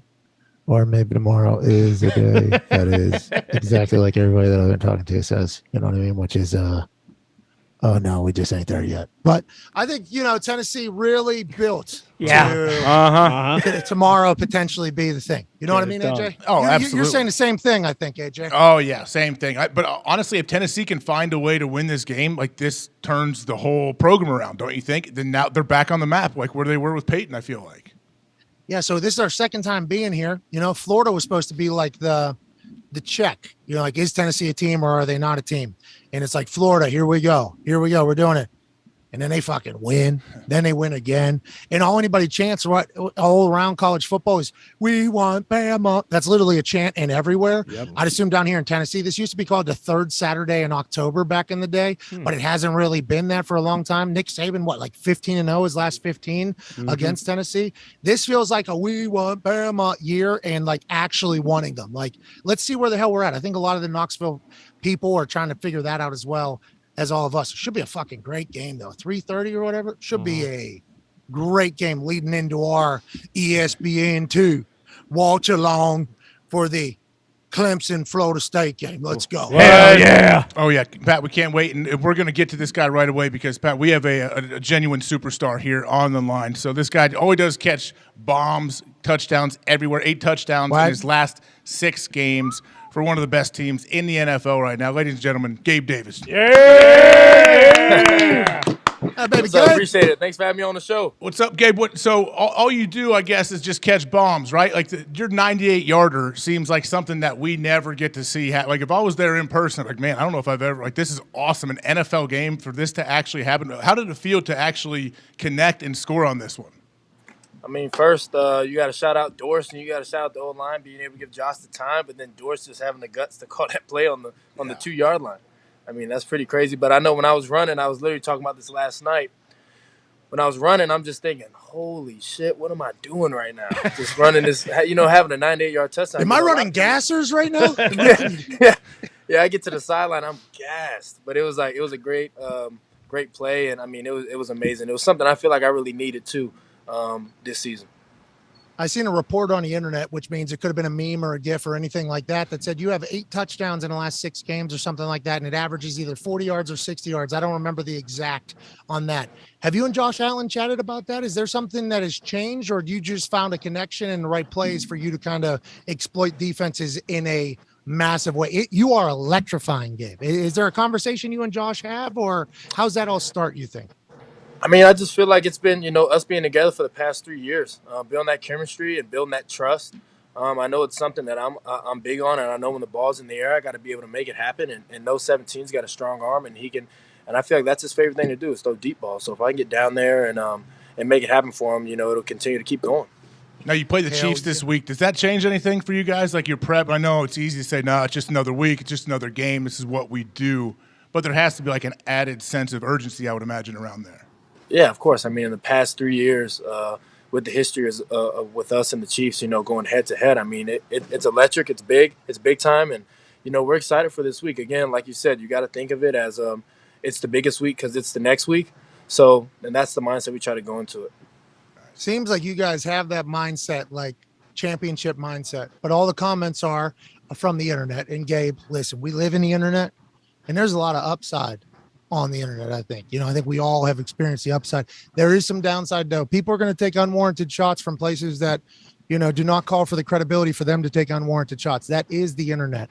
But all anybody says is, you guys haven't won anything yet, but everybody we talked to over in that building, you've been there for 3 years. We talked to Poyer a lot. We obviously got a chance to chat with Josh before, Hyde, Diggs, everybody we talked to. It's like, we know we haven't done anything, but you have a championship quality over there. How do you all just continue to buy in and believe? Is it because the culture that McDermott and them have built, and how much ownership do you guys take over that?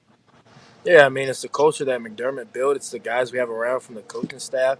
I mean, you can take it all the way to the cafeteria people. I mean, everybody is great in this building. We have a great staff. We have a great team. We have great players, great leaders. And this guy's definitely that, that I look up to and trust. And I feel like we built that trust, and we built this team to be great. And we know we can be great. It's just things that we control that, will stop us from getting where we want to go.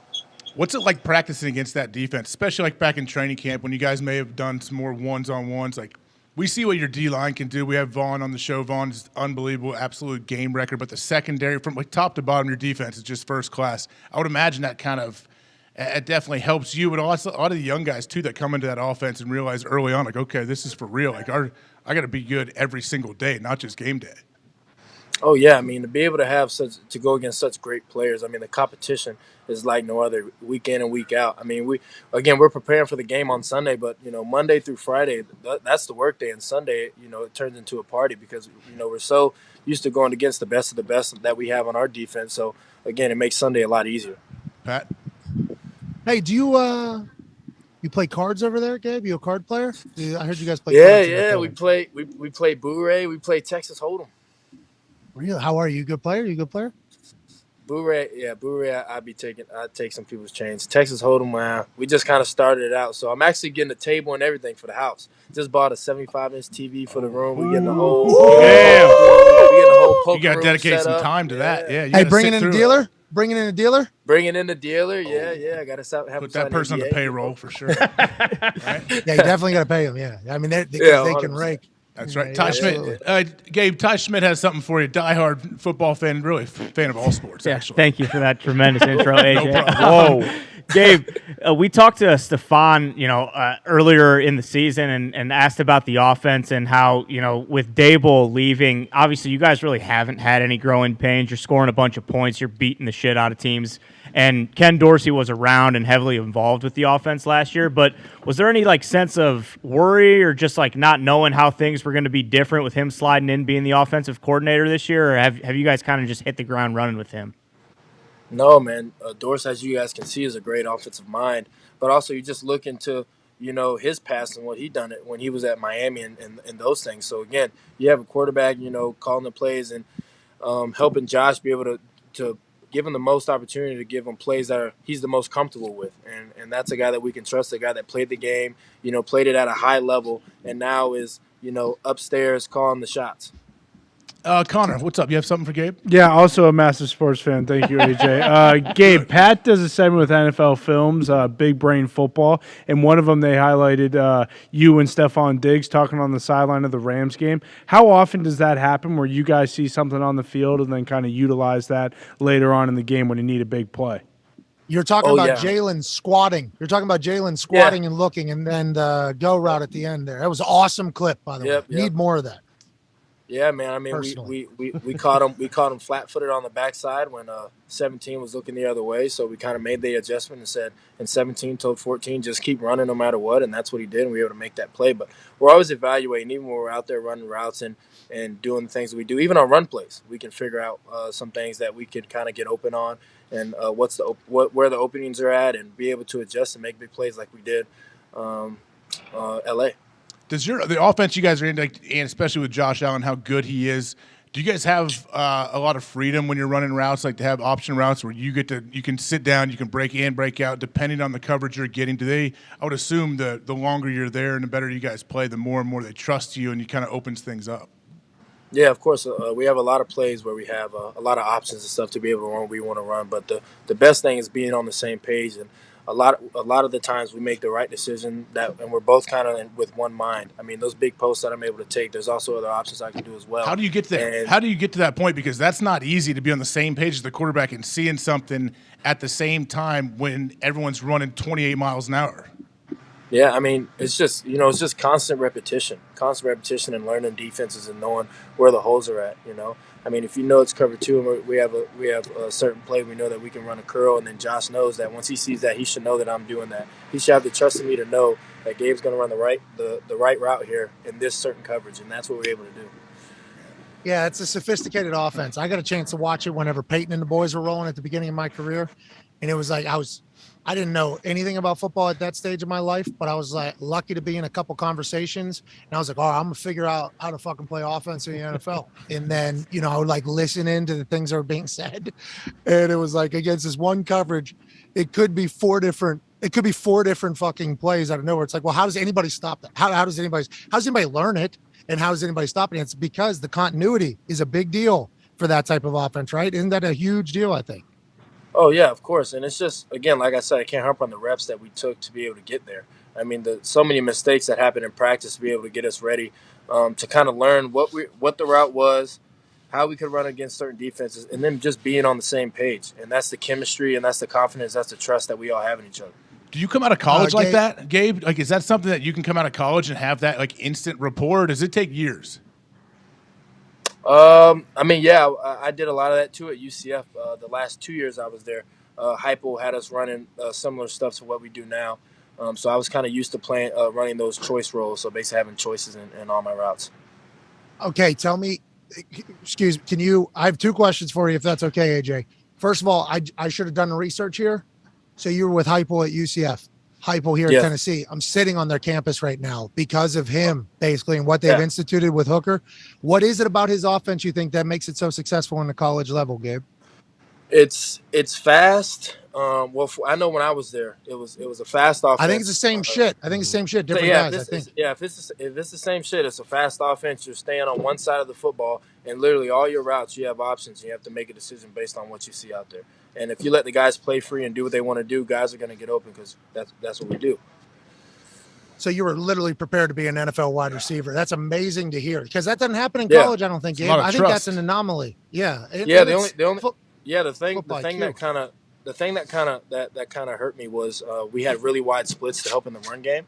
So I know that was one thing that kind of hindered me a little bit. But yeah, I mean, I was running choice routes all the way through college, and actually Dave's even asked me about it 3 years ago when we brought it into the offense about what we used to run at UCF. So I'm really the mastermind behind all of that. All right, I'll say that tomorrow. I'll make sure everybody knows that. My last question for you about your time at the Bills. So Stephon Diggs, He scores a touchdown. He punts the ball. Shout out to Stephon. He's a great punter. I told him that I would donate $25,000 to any charity he wanted if he's able to punt the ball to the top level. Okay, it has to be a big time punt. Like, he has to go ahead and murder that thing. We're donating a bunch of money to Von Miller's charity because he's become a weekly interview with us, conversation with us. It was halted there for a second. But it is all the way. It is all the way back. Is there anything? Just think for the next time we have you on. We'll do something. In Jordan Poyer, we're donating $1 million if he breaks the interception safety record on this season. If he gets 12 interceptions, which would be the record for NFL safeties, I'm donating $1 million because it's never been done before. So, like, if you want to think of something, we would love to get in the game, and we'd love to do so because we appreciate your time. And speaking of appreciating, how is the Bills Mafia just as a Bills? We ask everybody because I like hearing every single player talk about it, because this isn't normal. That isn't what every fan base is like. And not every single fucking player loves the fan base. Normally there's players that hate the fan base, actually, because of what they say about some of the players. And then you hear some guys like covered up.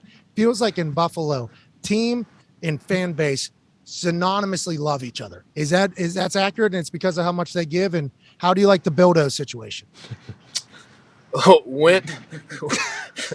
Gotta love it. Win, lose or draw, they're on our side. And Bills Mafia again. You know, when they I think they won the best fan base in the NFL last year or something. And it is true. It stands true. You know, they live, sleep, and breathe football here. And I remember when we came back the Kansas City Chiefs game last year from the playoffs that we had lost.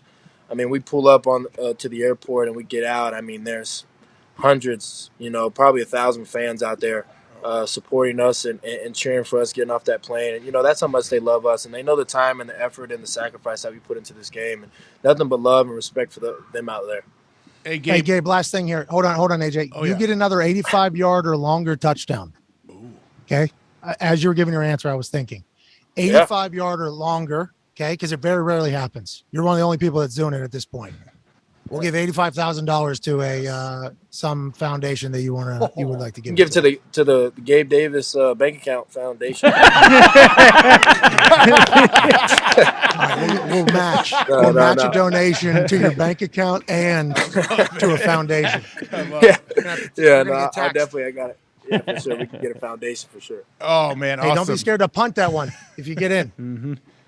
I don't know. The money's the money ain't as long enough to be able to be punting balls. You get like fined or something for some crazy. Oh yeah, hurt a fan. You get fined more too. I'm sure each time you do it. But last question for me, and then punt. Gabe, before you go, are the Bildos a situation? Are they still going on, or did COVID cut those things out? Are they still throwing them on the field?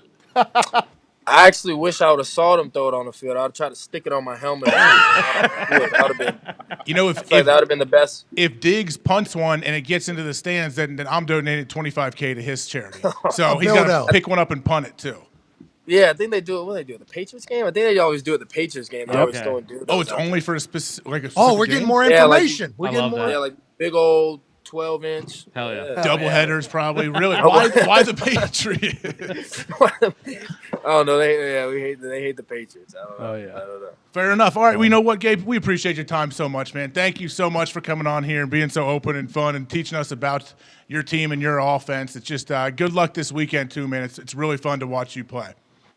Hell yeah, man. Appreciate you guys. Thanks for having me on the show. All right. Gabe Davis, ladies and gentlemen. Yeah, man, he's awesome. Yeah, beast. Is that Pat? Did you know the Bildos are like specific for the Patriots? No, I was real excited. I actually said, "Well, we're learning stuff," because we bring out the Bildos with every Bills player that we talk to. I think it wasn't until the third Von Miller conversation that we didn't bring up a Bildo to him. Right? We were able to just have a full conversation because that's pretty unique. When the fan base that wins the best fan base in the NFL also has a potential finishing move. That's that's cool. That's cool to know what their finisher is. And I guess it's for the big bad wolf of the AFC East. Connor, does that make you feel good or bad that the double-headed Bildos are only available for your game when you come to Dahn? It makes me feel great. That means, it means more to them to beat the Patriots, and it means it's, the one that they circle on their schedule. If the Patriots are the Bildo game, that means, we still have real estate in their big old domes up there. But I respect the Bills fans, respect Bills Mafia. What they do is unbelievable. The Bildo Bowl. Yeah. The real question is we got to remember that. Bills versus Bill. Oh, the Bill. Oh, yeah, for sure. But so in hockey games, when they throw octopi, is that what is that? Well, if there's multiple. That's That's Detroit, and that's PETA, and they should be fined every goddamn time they do it. How do you sneak them in? Please tell me how you sneak one of those in. They keister them. You know it. They keister those giant octopi. Yeah. You know that. Octopus are slippery. Octopi you can fit in like a tiny little jar, actually. Yeah. Those giant ones I see? Oh, yeah. Yes. I mean, Dude, octopi are aliens. Oh, I know they Octopi can are communicate aliens. and speak. I know it's crazy what they do. No, but actual aliens, dude. Oh, That's yeah. why what Detroit was doing to them is disgusting. I can't believe we're even talking about it. The Detroit Red Wings should be kicked out of the NHL because of that. Amen. Oh, no. Week 18, by the way, is the Bildo game. So we got to. Yes. Oh, get a trophy. We need to bring You know 2 what it is. suitcases full, and let's go. I Let's mean, go support the squad. I also wouldn't put it past them to bring them into New England, too. It's a primetime game, and Bills Mafia always has a few travel. I could see them, throwing them on the field at Gillette as well. Because last year, Diggs. You do that, you're not making out alive. Yeah, that's a tough thing to do, I think, especially with you massholes, right? I mean, the massholes are a pretty savage bunch. Imagine you pull out a donger.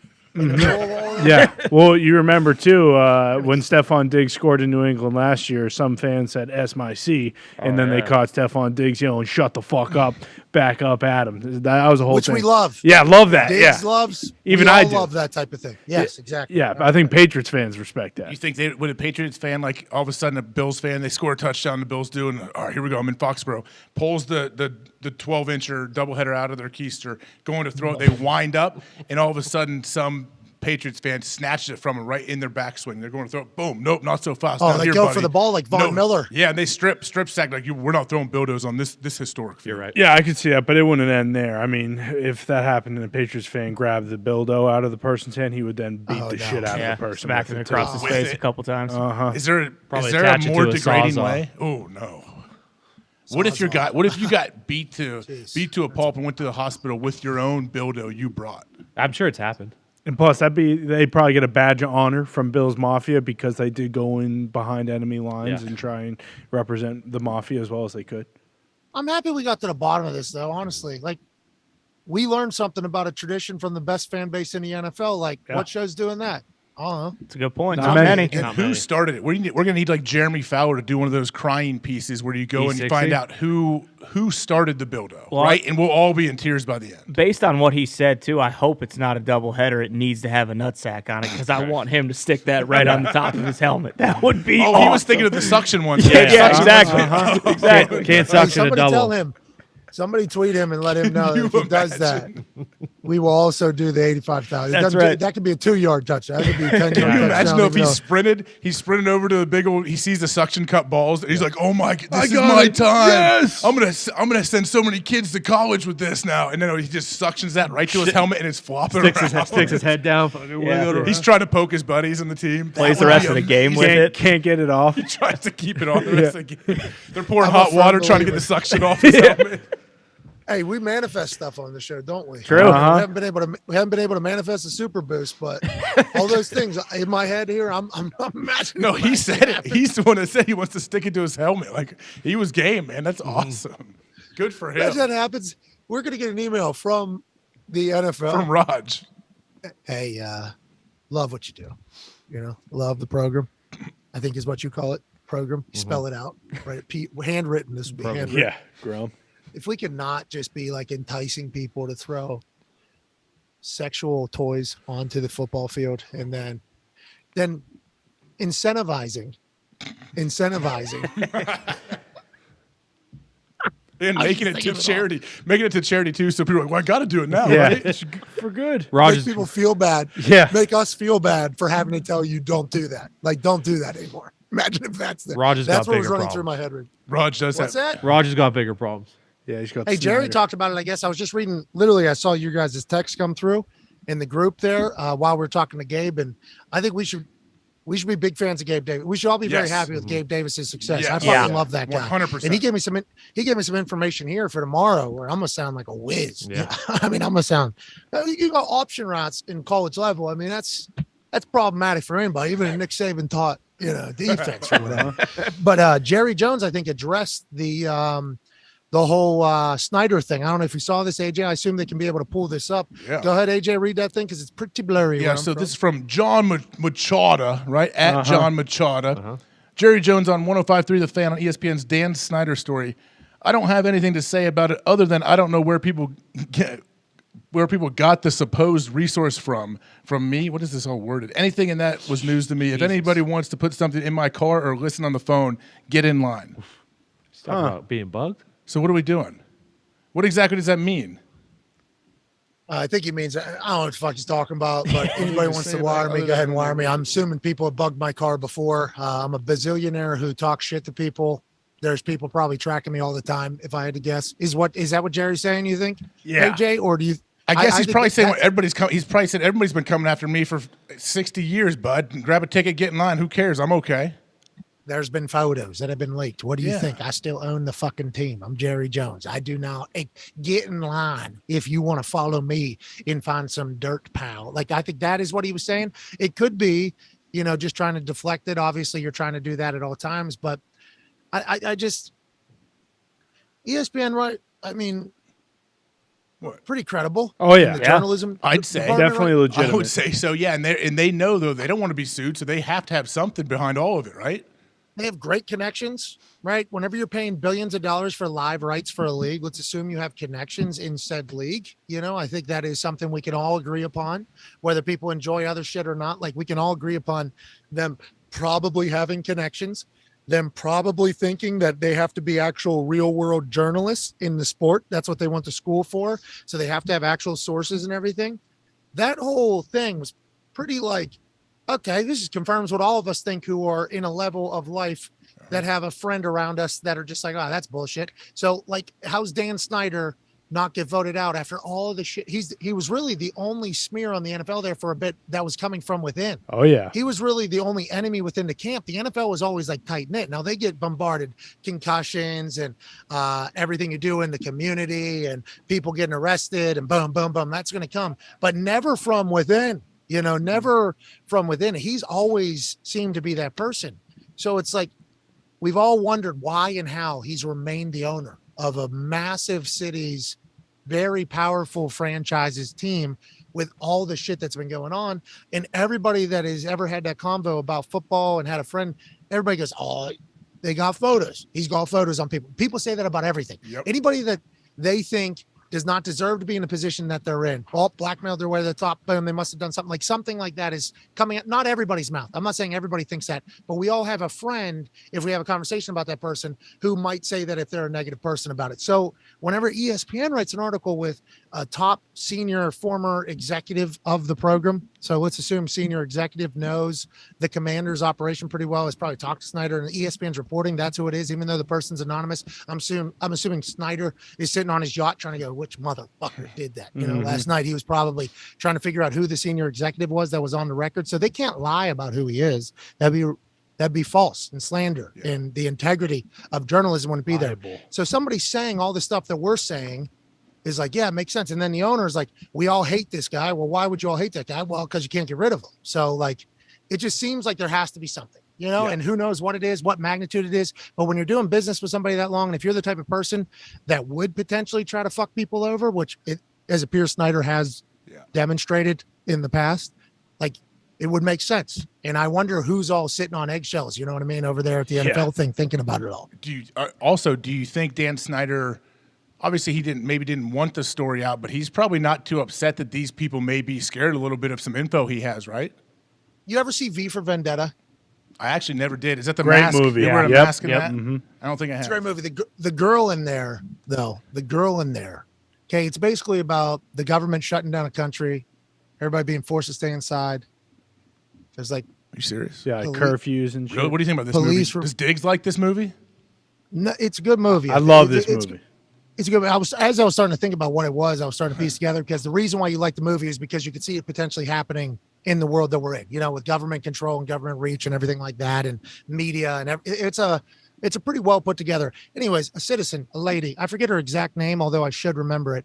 She ends up, everybody hates their life, obviously. She ends up getting captured by V, okay, who is part of a mental health or some sort of hospital. Like a testing site. Yeah. He was room 5 or patient number 5 or whatever. So that's why he's V, right? I think V is 5. I'm not 100% sure. Mm-hmm. So he takes this girl and puts her, she ends up going through mental destruction, basically. And on the other side of it, that's V right there, rocking the anonymous mask before Fawkes, Anonymous was Guy Fawkes, yeah. And it's kind of an with V for Vendetta and Anonymous. It's very fascinating, actually, and it kind of ties together. Good movie. You should watch it. I think. Great movie. I think it's a good movie. But this girl basically gets like just killed, right? Like mentally, she breaks. She's all the way down at the bottom.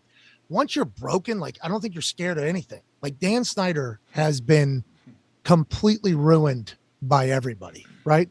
He is notoriously known as the worst human on earth. Like I think by a lot of people think that. Exposés have written about him trying to tell other people that that's who he is. That's what he is. Everybody seems to have a story. So I think there comes a time for anybody, whether you're a narcissist or a psychopath or not, where you just don't give a fuck about what anybody says ever at all because you're already dead. You know, you're already broken. You're already dead. Yeah. It's almost like a freeing feeling.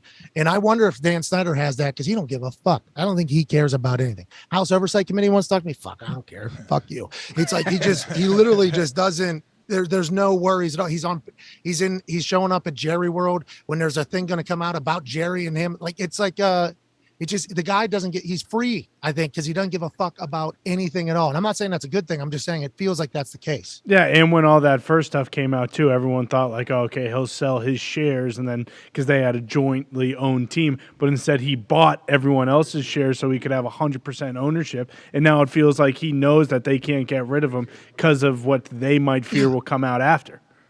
Guy just doesn't care. No, at all.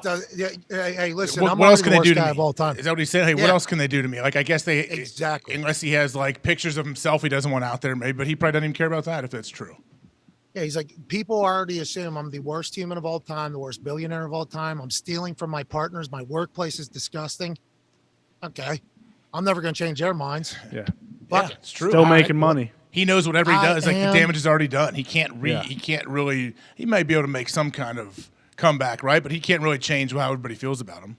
We're not saying that this is a good thing. We're just trying to explain how and why the Snyder situation might be where it is with the report that it is. But, you know, I am whatever you say I am. Like, there's a time wherever you just get to the point where it's like, all right, if that's Vince McMahon, right? Mm-hmm. I asked him, I forget what I asked him. He said, some people think I'm an asshole. He said, okay, I'm an asshole. And then he just fucking move on. Like, I think that people just, I'm a scumbag. All right, I'm a fucking scumbag. You can't do nothing to me. And I think Dan Snyder is loving all of this almost. Yeah. Yeah, You know? I mean, I assume he got quoted, and again, who knows if it's, you know, like actually true if he said it, but it's basically like he's kind of taking on like oh, you want me to sell the team? Well, come fucking get it from me then. Yeah. Come fucking get it. What are you going to do? Like he may sell the team but he wants it to be on his terms probably. You see how wide those thighs were? You see Yeah. how wide those thighs were? What Big about wide thigh. He don't care. Well, you know, that is a thing, I guess, you know, how wide people thigh at events. Is it? You know, how wide do you thigh? I went to an event, you know, with some people, and I was sitting next to them, and a conversation was made by people that were not at the event, but talking about me going to an event, UFC thing. Yeah. And they were like, how wide are you going to thigh? And I was like, what does that even mean? They're like, well, there's going to be a lot of people wide thigh there that you're with. You know, they're talking about everybody I'm sitting with. He's wide thigh on that thing. You know, in the spread, you look bigger, you look stronger. What? Look more comfortable. What? I guess it's a real power play. I just learned of this from people that were not sitting with me about the people that were going to be sitting with me about how wide they're going to be thighing. And I found that to be interesting because when I saw Snyder last night, that son of a bitch is wide open. Mm-hmm. Go ahead, come and get it, pal. I'm comfortable. I'm big. I'm Dan Snyder. I own this goddamn program. And him, Jason Wright, and who's the other? Do we know who the other guy is? They should have. They didn't say on TV. That's Jason Wright, right? President? Yeah. Yep. I wonder who it is on the left. Yeah. Some other Seem to be exec, very right? I mean, Head of security. Board member. Head of poop pipes.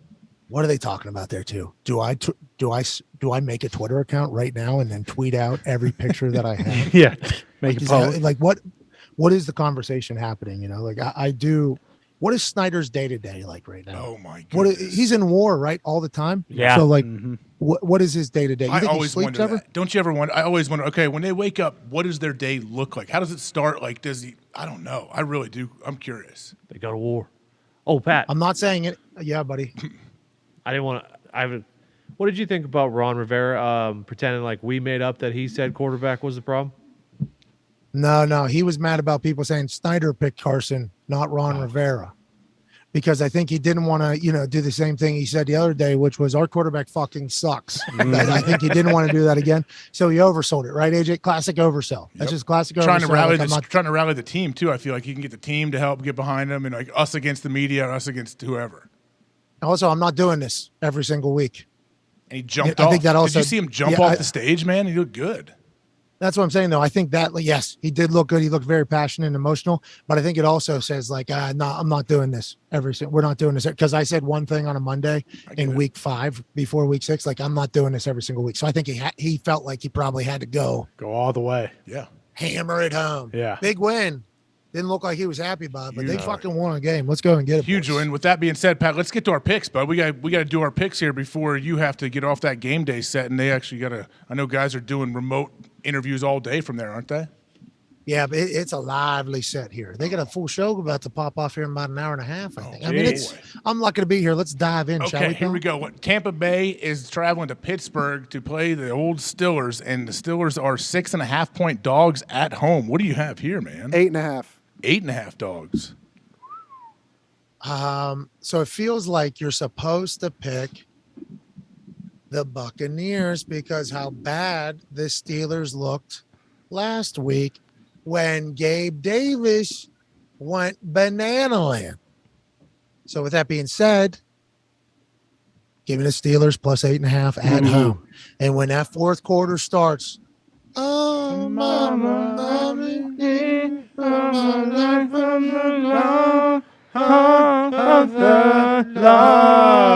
bang, bang. There's going to be some no-named human, okay? Just like Big Bob Dump Truck Spillane did about a year ago. Some defensive guy that we don't know because of all the injuries that they have is going to make some big play, and then Tomlin afterwards going to say, this is what we expected, the standard, even though we lost by 40. I think this is Steelers plus 8.5, and who knows what the Bucs are going to be at the end of the season. I just think this Sunday the Steelers are able to keep it close. Okay, I respect your pick. I'm taking the Bucs at minus 8.5 to travel into Pittsburgh and get that thing done. I think they win by 10 or more. So, jeez. All right, next one, Jacksonville. Oh, no. Jacksonville's coming to Indy, Pat. Here we go. They're going to be there. The Marvel comics are back. I hear they have the super high quality they are. Marvel superhero characters, whatever they are called. I don't know if Batman will be there or Superman, but some of them will be there. There's Spider-Man. These are the boys. There we go. These are the boys. Having fun. Building camaraderie. Man. That does look like a lot of fun, doesn't it? Alec Pierce looks like freaking Thor. Hell yeah. Colts rule out Shaq Leonard and Kwity Paye for Sunday against the Jags, Pat. That's via Tom Pelissero. Yeah, I guess Shaq Leonard's nose was completely fractured, like we saw right in front of our face. Had to get surgery on his nose, get it fixed. His nose was bad. Like, that's what I thought the problem was his nose. It turned out to be a concussion and a nose. Hopefully they're able to get that fixed. I don't know what you do there if you're getting surgery to restructure your nose with a helmet the rest of the season. Let's hope he's back. We need him. I got the Colts, though, even though the Marvel thing, I think they're doing it again because they got the actual fucking Iron Man. Ooh, Colts are favorite? Bob Downey? Yeah, Colts No, are minus I don't 2.5. know. I don't know. It's got to be if they Bob do, Downey. but I'm just It's got to be assuming Robert they have Downey, to. right?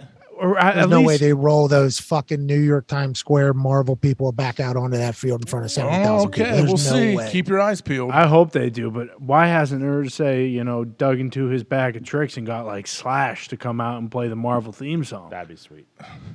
Yeah, see, that's what I'm talking about. Like, let's do it. Yeah. You know what I mean? Like, let's do it. Why not? Ursay's like the coolest dude of all time. Let's do it. Let's do it. They win a few more games. I think he may do that. I'm taking the Jags here, Pat. Jags are dogs going into Indy minus 2.5 or plus 2.5. I'm taking Jacksonville right here.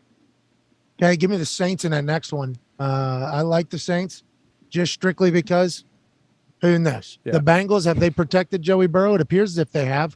We'll find Sometimes. out. I know Cam Jordan's an absolute dog, trying to be rare, not trying to be elite, trying to be rare.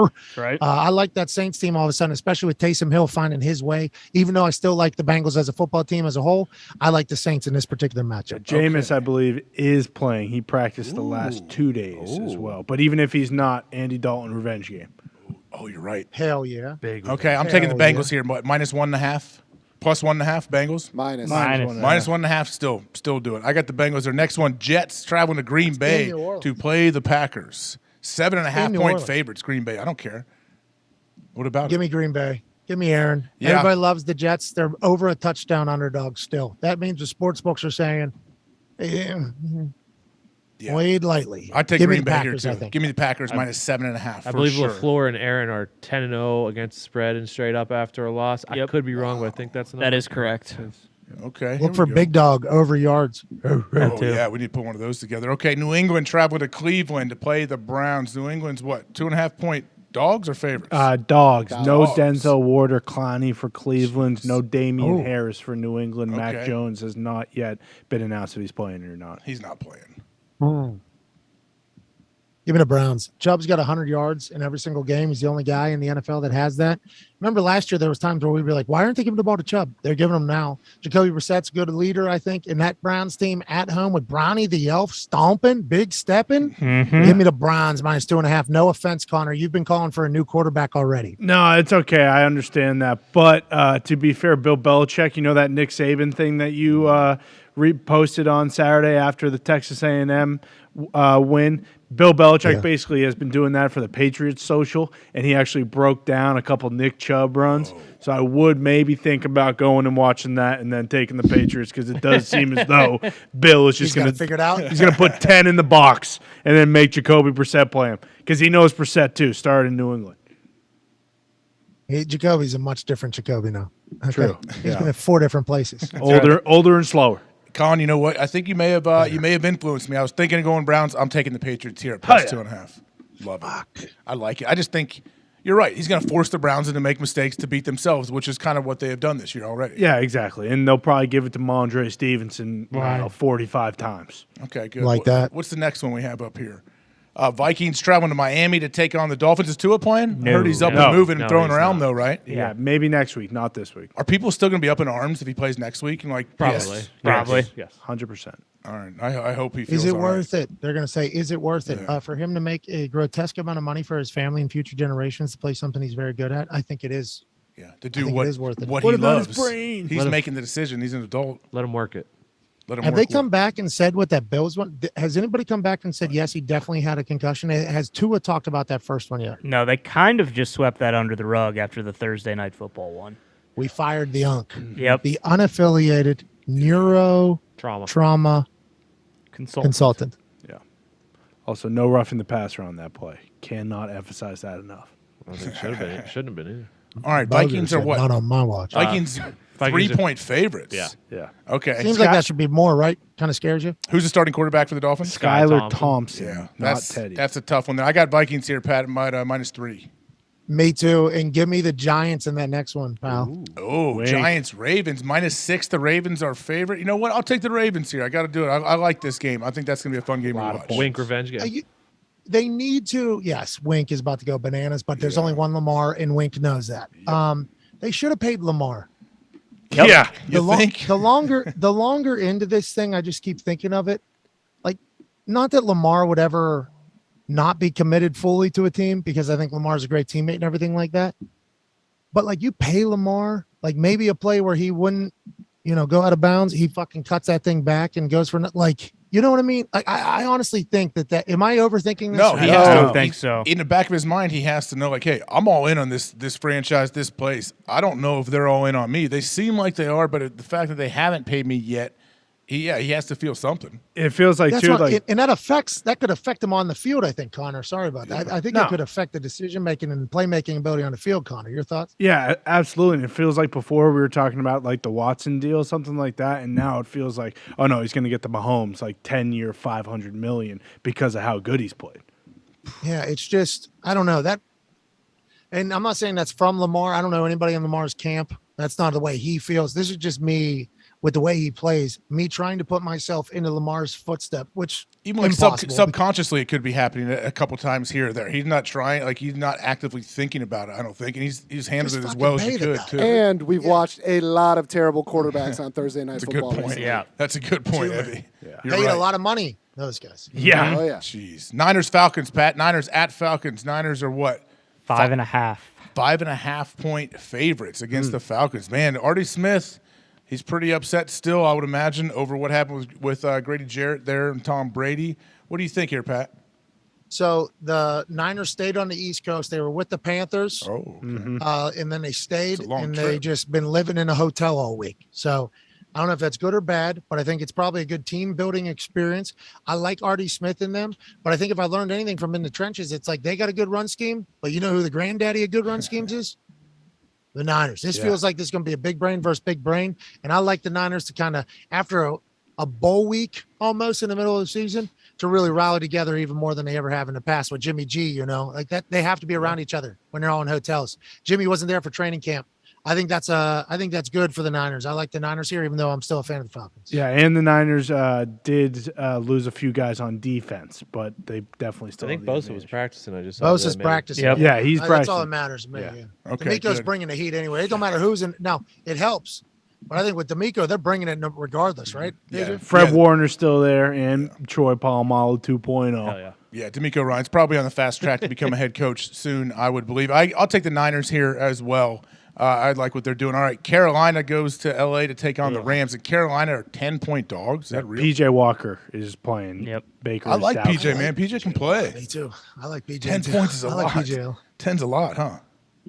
Yeah, and Michael Lombardi said they got a good defense, and if we know anything about Give me the Rams, Carolina. They just fired their D coordinator too. Yeah. So now Carolina did. So their Wilkes took over. Oh, as this the is interim. classic fired coach game. That's Yeah. right. Uh-huh. And the Rams have looked like shit. so bad. True. Oh, the Panthers are going to cover. This is fired coach game. Yeah. Yep, New let's go. energy. Yep. Everybody trying to prove Give me themselves Carolina again. as well. And Wilkes even said, didn't he say like change is good or whatever? Like Yeah. he sounds like he did not like what was going on there, right? Now, to what we were just talking about, doesn't mean that that's going to remain. You No, know? but at least you get a couple It does weeks, have maybe. a honeymoon. Yeah, you get a couple It weeks. does have a honeymoon. Oh yeah. Yeah. Okay. What's Could the go next good. one? Could go great. bad. Could be amazing right now. Cardinals, another team which who knows what they are from week to week. Cardinals traveling to Seattle to take on the Seahawks. Cardinals are 2.5-point favorites. How is that? Good question. Well, that's there because they have injuries the we don't number know one about? offense. Seattle's They have the number one defense. offense in the NFL, and they're at home. Geno Smith has been picking people apart. The Cardinals defense hasn't really been doing that fantastic. That's what I'm saying. I like to see. Okay. Yeah, go ahead. I'm sorry. I thought Seattle should be favorites here almost. Oh, At home, oh. at home, especially they don't do the 3-point garbage at home. With 12. Oh, I thought you meant it should have been bigger. I think Seattle's like number one offense, 31st defense. Actually, maybe 32nd defense now. But Arizona's offense is like, okay, from first to second half, what are we going to get? What kind of Kyler are we getting? Give me Seattle, dude. Hell All yeah. right, I'm taking Seattle as That well. doesn't sound interesting. Gino's only been a starting quarterback, for 1.5 years on that team, and it seems like they're more established together than Kyler in Arizona, which is weird. It does seem to be that And way. we talked about this after last week. The over in the Seattle games, even though it is the Cardinals, the over in Seattle typically feels to be a Number great one bet. offense, dude. Hey, Gino is making throws right now that are What did he trademark? MVP. What was it? Well, They they wrote me told off. me. Yeah. Yeah, I didn't write back. I didn't write back. Is that what he said? I didn't write back. Also, last game for Arizona without D-Hop, so there could be a couple Kyler man. fucking throws. I get my guy back next week. Okay, jeez. Oh, that probably felt good. Okay, Pat, Buffalo is traveling to Kansas City. We had Gabe Davis on talking about this a little bit earlier. Buffalo's 2.5-point favorites in Kansas City. What a line. What a game. Where are you going to go with this? Give me the Bills. I mean, I love the Chiefs, but Gabe Davis was just on the show. Von Miller's on the show. Like, good vibes. gotta Want our do people it. to do their thing. Give me the Buffalo Bills, pal. Yeah, I like the Bills here, too. I think their D-line, everything. I think It's going to be a fun. fucking great game, though. This is super like this is Yes. divisional round conference. This is massive This is- game early. Both teams playing well. Oh, yeah. This early in the season to have a big game like this, we're lucky to be able to watch that one. So what, Lions, Thank you, Titans man. next one? No, that last Bye one is week. Cowboys Eagles. Cowboys, Eagles. Okay. Cowboys are 6.5-point dogs traveling to Philly to take on the Fighting Siriannis. What are you doing here? I love Sirianni. I'm thankful for the Eagles. 6.5 is. I think the Eagles win. I like the Cowboys plus 6.5. Hell yeah. Man, I like the Cowboys plus 6.5 here as well. Man, I would take the over at 42.5 too. I mean, I'm not doing it for us. I'm just saying in general. 27-24 is like I'm not saying that they'll probably be higher than that, but 27-24 is like a good game, like a standard, like good game. Yeah. 6.5 is double that. I mean, that thing can go. That's a lot. I they feel like expect- for this type of game Are on they Sunday Night expecting Football. conditions? Any kind of windy or rain or anything? I'm not sure. No, Just that's what with the Dallas's forecast is, defense, too. Dallas's Yes. defense is so damn good. It's just tough to see. I mean, I think they're going to be close and competitive in damn near every game they play as long as Cooper Rush. What did we learn last night, Ty? What did we learn last night? If it looks like it's going to be good, it's good. Yeah, you're right. Like last night, that was supposed to be an under. That was supposed to be a terrible Trust game. our eyes, It looked right? like it was supposed to be. It is. Yeah, trust our eyes. That's right. AJ more confident in the playbook. We'll trust our eyes. I was thinking that last night. I'm like, wait, why? I only wanted to go over because I wanted the over to happen. I wanted to see a good game. And I was like, well, but these guys, like, they can put it together and put some points on the board. And then I'm like, well, it was windy already. They're obviously not on the same page. We heard Ian Rappaport basically say he basically called out the final score after his son outed his TV show that wasn't supposed to be announced yet that he's going to be on a little Tailgate takedown. January something. Ian Rappaport making his acting debut as a judge on Tailgate takedown. Is that what it is? Making meat to put him in his mouth. Do we know what kind of meat he put in his mouth? Not yet. The best. Tailgate takedown meat. Burger I straight believe- from a fucking Kingsford grill. Blue Mountain oysters, I think. What? Rocky Mountain oysters? Is that what you mean? Yeah, same thing. Are those, those are the balls, right? Yeah. Testics. Yeah. The testics. Buffalo testes. All right. Wait, what's on your agenda for the rest of the day, Pat? Well, I'm gonna go say hello to all these people. I'm gonna go say what's up, say hello, thank them for coming out. Then I'm gonna probably study. Hey, probably gonna study. Here we go. Got to get to the books. My Fridays have become, just trying to catch up on all the rivalry games, all the games. We got a good slate tomorrow, man. Hey, there's a couple good games in the Big Ten too. Minnesota, Illinois should be a real battle. I mean, that's going to be a fight. Nobody would have thought that like a year ago. That's a big time fucking game. Penn State, Michigan doing their thing. That should be fantastic. What teams do we got tomorrow? What teams do we got? Kentucky's taking on Mississippi State tomorrow. How's that going to go? I'm excited to talk about that one tomorrow on the air. After the week we've had, there's a lot of good games. You know what I mean? There's a lot of good games, and I just try to learn as much as I possibly can so I can, respect the set here, respect the table. And Coach Corso's back. Saw him this morning. Here we spirits. go. Great spirits, great energy. He looked fantastic. I as soon as I walked in, turned to the right. They're in the production room. It's in a school. So I'm like back in school, walking through hallways and shit here, doing this. It's kind of cool. I didn't really do this much. It was like a cool thing. I accidentally walked into somebody's class because Herbie was doing something upstairs. Like me and Jake Herbstreit almost fucking just walked right into a class. I'm like, oh, this is a school. Like we're at a school, and I honestly only did it a few times. It was kind of cool. It's a cool thing here. So hanging out in there, chit chatting, doing our thing. It's been I'm really lucky to be here. And I just want to continue to do well. And I'll just study my ass off all night, probably eat some local meats. And then wake up tomorrow. I got a good costume tomorrow. Here we go. Yeah. Here we go. I'm gonna look good tomorrow, man. I'm gonna look good tomorrow. What's Bear been saying? I feel like he's been really negative lately. Well, Bear's board went over last week. Oh, Bear. Fade Bear. Fade Bear. On. No. Don't fade. Whoa. Hey, Fade Bear 3-0 last week. This is like Aaron Rodgers saying Jair Alexander. We don't need to be putting in the universe we're going to lose because you manifest these things. Bears bouncing back. He's going 3-0 this week, so the water can find its level. I hope. Connor. I hope. Jeez. I just, at the moment, it might be Fade Bear season. No, it is never fade Bears. That's uncalled for. Can't have it. That's uncalled. Can't have it. Ty, why are you letting that happen? Just Jamie reading the James got a signs. sign back here that says the Talks the Table runs the show. They do. You can't even run. You can't police your room over there. Yeah, you can't police your room. We talked about this yesterday. If you want to know who's winning in college football, you listen to Bear. You listen to his podcast. I tried to tell this son of a bitch that yesterday. He didn't want to listen. I don't know what his deal is. What's his podcast called, Ty? Fucking stupid. I don't know. I fucking auto-subscribe to it. It just pops up and I see Bear's face and boom, I'm listening. Stanford Steve in the back. I think it's called Big Brain Bear and Stanford Steve talking about stuff that you need to hear. Boom. Nice. Awesome. I mean, Bear is an absolute superstar, I feel like. Duh. So, yeah. 0-3 should Is Con over here disparaging Bear? Yeah, I don't what like he can I do? don't like Yes. I'm not disparaging him. I'm just Come saying. on. Come Hey, on. look, if the guy was 0-3 last week, he should bounce back. But if he doesn't, then maybe we can make money off of it, okay? No, okay, all right. I respect You're that. short Don in him though. stock. Fade me. Don't fade Bear. Fade me. And let's hit a super boost on Sunday. I got to get the hell out of here. Yeah, I They're know. wrapping me up here. That's what I'm saying, Pat. So thanks, man. We'll watch you tomorrow Tomorrow night. obviously. Tomorrow night where we have the watch along. Is it on ESPN too? Yeah, I think we should try to maybe call the game and celebrate at the same time while raising money for Susan G. Cumming, which we can't say on the air tomorrow. Yeah. Okay. Oh, we cannot. No. Cannot say. We'll just say raising money for breast cancer research, and we'll say yes, that one. Yeah. It's charity, so we all have the same question right now. We just move forward. Well, obviously, it was not our decision, but whatever the case, We are raising money tomorrow for a little breast cancer research. You know, grandma passed away from it. It's October. Shine a light on that. We'll raise money for people all the time whenever we do these watch-alongs. And I think we got a good game and a special surprise guest, AJ. Hey. Oh, that's what I hear. I mean, I'm pumped, man. Some people have been texting me asking if it's Big Bad Brad Johnson or tweeting me. Oh, he's busy. This is not Big Bad Brad. So I wish.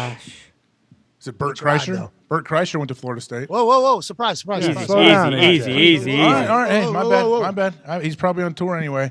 All right, Pat. Hey, enjoy your time down there, man. We will see you tomorrow morning, obviously on game day, and tomorrow night back in the Thunderdome for our watch-along Clemson versus Florida State. It will be awesome. Thank you, boys, so much. Thank you to these people that came out here for this. Yeah. Thank you, Birds. If you come out for this thing on Fridays, let me move this out of the way here. I love There's the people freaking back here too. Yeah, there's if you come out to these on Friday, like I'm very grateful for it. We don't want to market it because I think there's people that are trying to work and shit like that. But it's definitely welcomed, definitely appreciated. I'll go say what's up to them. And then I hope everybody has the greatest weekend of all time. Let's hit our super boost that we're putting out there, Tone. Let's go ahead and do that. Let's have a great game day tomorrow. Let's tomorrow night when we do that watch along on ESPN2. Let's fucking make it a good one. Let's raise a lot of money. Hey, Hell yeah. AJ, I hope you get that big stick out. We're going to need you to hit a drive, pal. Okay, and this ain't just 320 this time. It's going to go 330. It's got to go 330. Okay, I will see what I can do. We got some outdoor festivities, AJ. Let's go. And then let's have a great NFL Week 6 Sunday slate. And then let's get back for Overreaction Monday and lose our fucking minds. I appreciate you all so much. AJ, thank you for traveling and doing this every single week, pal. You're great. Hey, appreciate you, man. Thank you so much, Pat. We're going to take 5 here. We'll be right back after this, everybody. We'll see you in a little bit.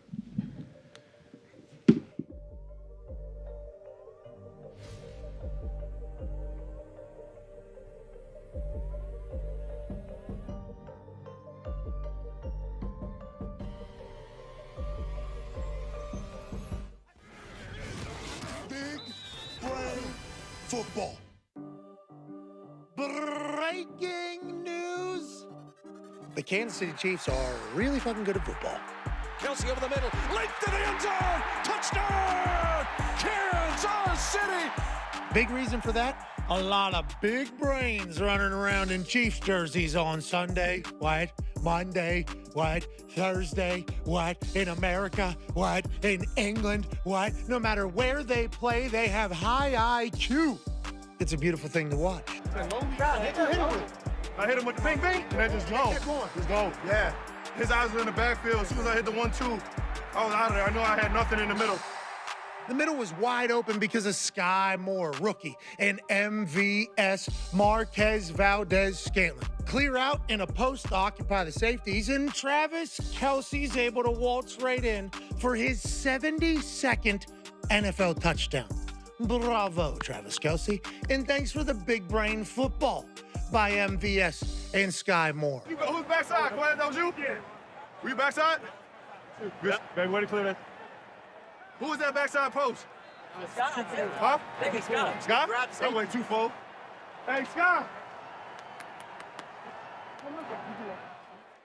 Kansas City's receivers might not be big names in the kingdom just yet, but they got big old brains. Caught by Valdez-Scantling. It wasn't a coincidence MVS was open down the seam. No. You even crossed the half. You right on the half. Yeah, I literally, they went inverse. I saw the safety run way over there. The other ones, I'm like, take it throughout the half. Against the inverted safeties, MVS knew that the middle of the field would be wide open. Mahomes had a hunch that the 4.37 speed on a linebacker might be a favorable matchup. A dart thrown by Patrick Mahomes. Great job. Yes, sir.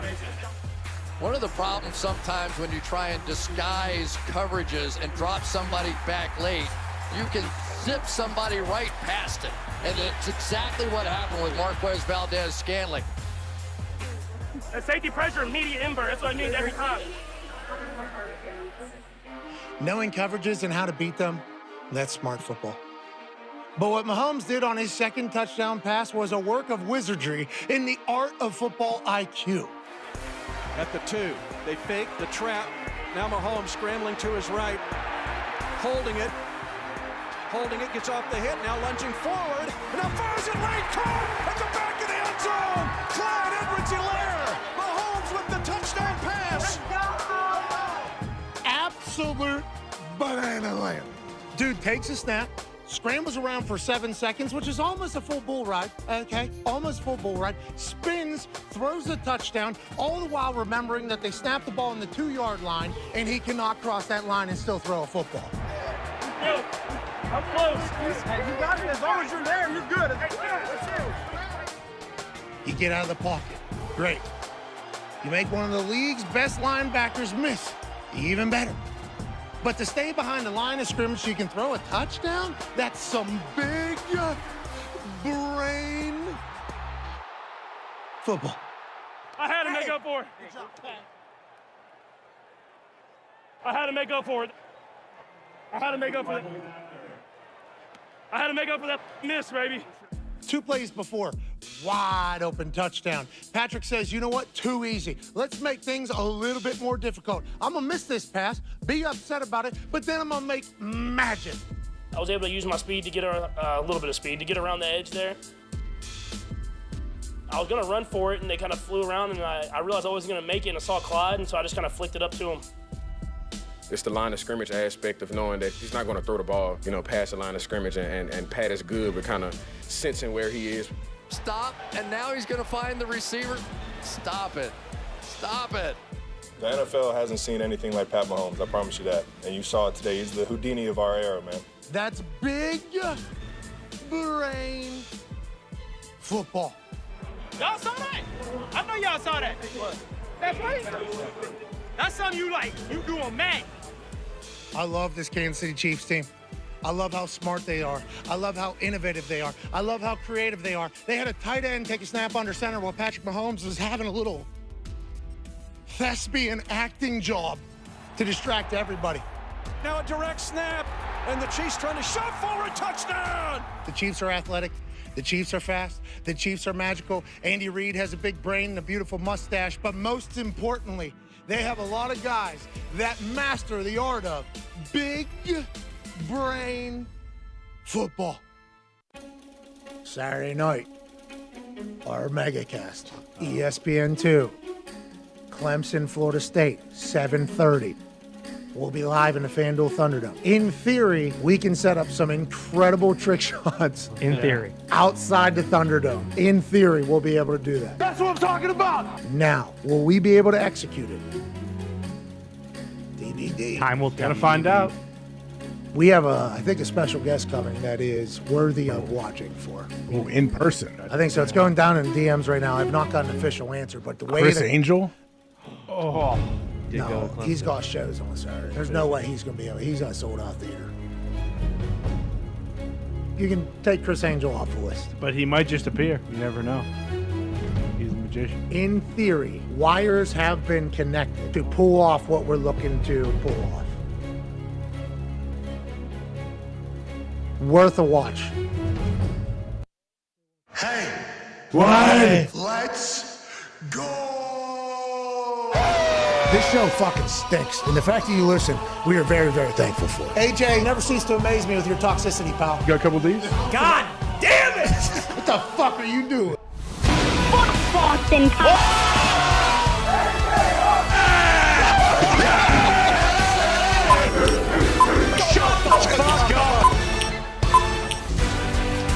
Here we go, Hour 3, Friday, October 14th, Feel Good Friday. The Pat McAfee Show. I'm AJ Hawk, sitting in for Pat today as he is down in Knoxville, Tennessee for game day. Football! Okay. 3 for 3. 3 for 3, kind of. That one we had to cut it a little bit short. I told you, Ty, a couple weeks ago, like, no, I'm not going to self-handicap. I'm not going to quiet quitting. I hear that's a thing. You ever heard of that? No, I haven't. I've seen the term recently. I was trying to figure it out. I saw the term quiet quitting's like in the news, as the old people say. It's like if you're at a job or you're in a relationship and you're just like whatever, and you just don't care and you give up on it, but you don't quit officially. You stop trying and then they quit you. That's a wuss excuse. Is that like someone that is scared to break up with their spouse? I've been and they're like, well, I want them to dump me. I've been quiet quitting since fucking. Con, I need to get back to your comment again. I didn't hear it exactly. What did you say? I said that's just a wuss's excuse for being a quitter. Well, no. If you're taking courage would just be to stand up and walk out and quit, right? Exactly. That's what quitters do. You're a little baby if you sit there and you quit, but you don't tell anybody, and you're a saboteur to everyone in the facility. Yeah, but if you're working in like a big office, fuck it. I mean, grab a couple paychecks while getting by doing nothing if you can. Grab a couple 10 years of yeah, that. that's what I'm saying. People do that, that's what I'm saying. If you can go in and fucking play Tetris for 8 hours, go home, punch the clock, and still be getting paid, fucking do it. You can do it for 40 years. I mean, people haven't they? Yeah. That's what you did at the Packers.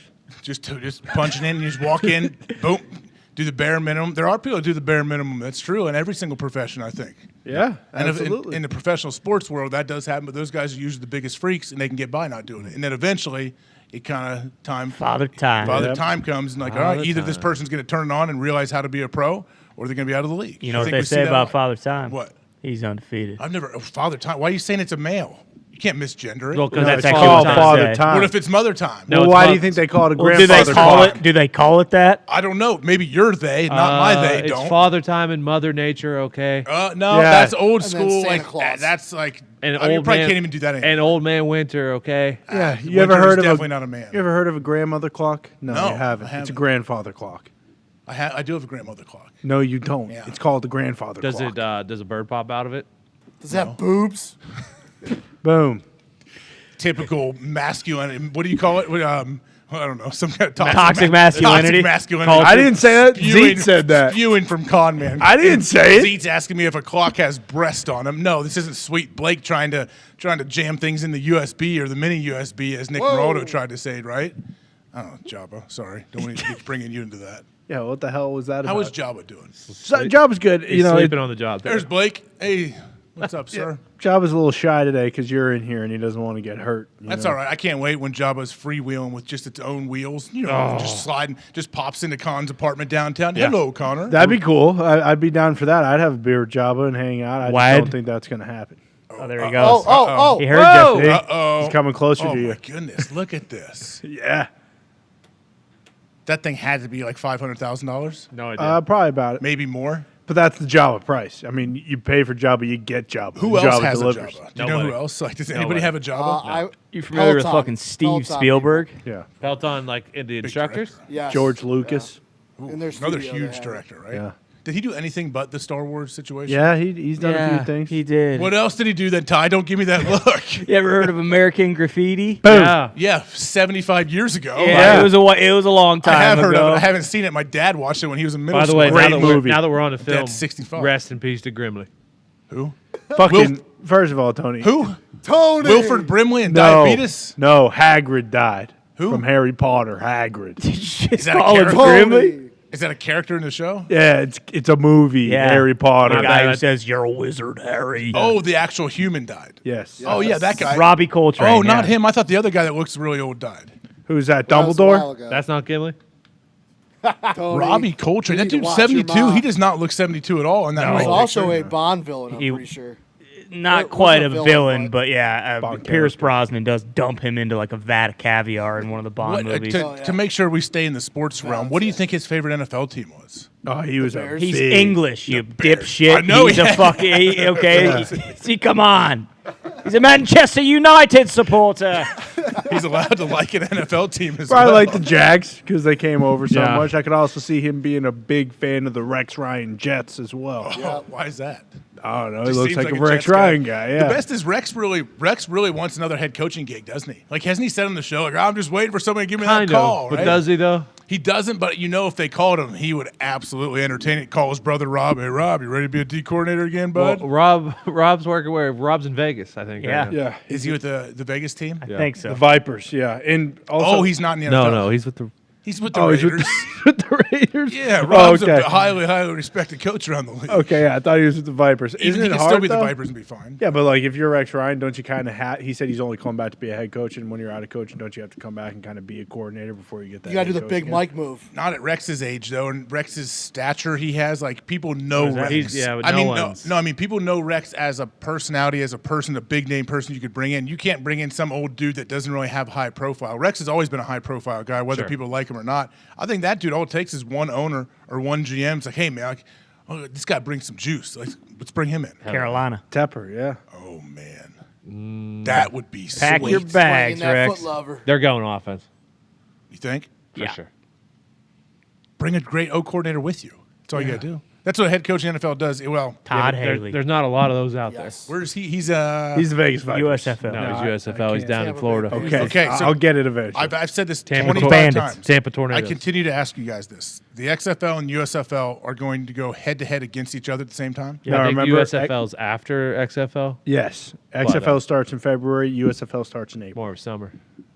But they're still going to overlap. Sure. Maybe. A little. They should. Barely. They should form one league. It would be better for football. Yeah. The US eventually. XFL. Well, that's what they're going to do. See who does better, and then that one It's going to be absorbs the other one. I mean, it's The Rock. It's going to be the XFL. If you're going, who runs or who owns the USFL? Your guy Trump, I think. Don Trump. I believe it was Dahn. Senior. I heard Eric was running it. I don't know. I'm not sure which one. You would know better than me. They're at dinner. Who's your guy? Who's your guy or gal, Con? Who's my guy? Who's your guy? George fucking Washington. George. I think that was. There's a lot of skeletons in that guy's past too, Yeah. buddy boy. I think that was Look the out. Don't go searching his old houses. You might find some weird places in there. I would never. He's got wooden teeth. Yeah.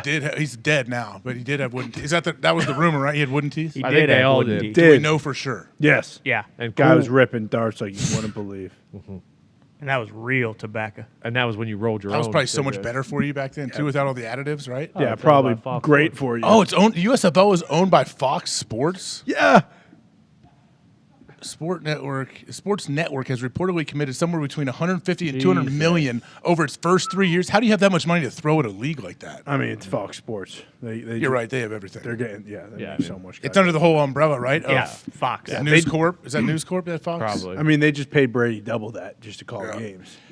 It's I am not going very to work. curious. You don't think it's going to work? No, there's only 10 good quarterbacks on earth. NFL doesn't Whoa. even have enough. That's what I was thinking when you guys quarterbacks. were talking about the expansion into Europe or whatever. There's not enough quarterbacks to For expand. real. That's a real thing you have to think of. When people talk expansion in the college football playoffs, they're like, I have 12 teams. And then, can you find like 12 elite football teams to put in there? I don't know. Yeah, but I don't think they even care about that. They I don't. think they just care about getting more teams, more games. You know. Yeah. Like, it doesn't matter if Mike Glennon is the quarterback of any of those teams over there, as long as they can field the team.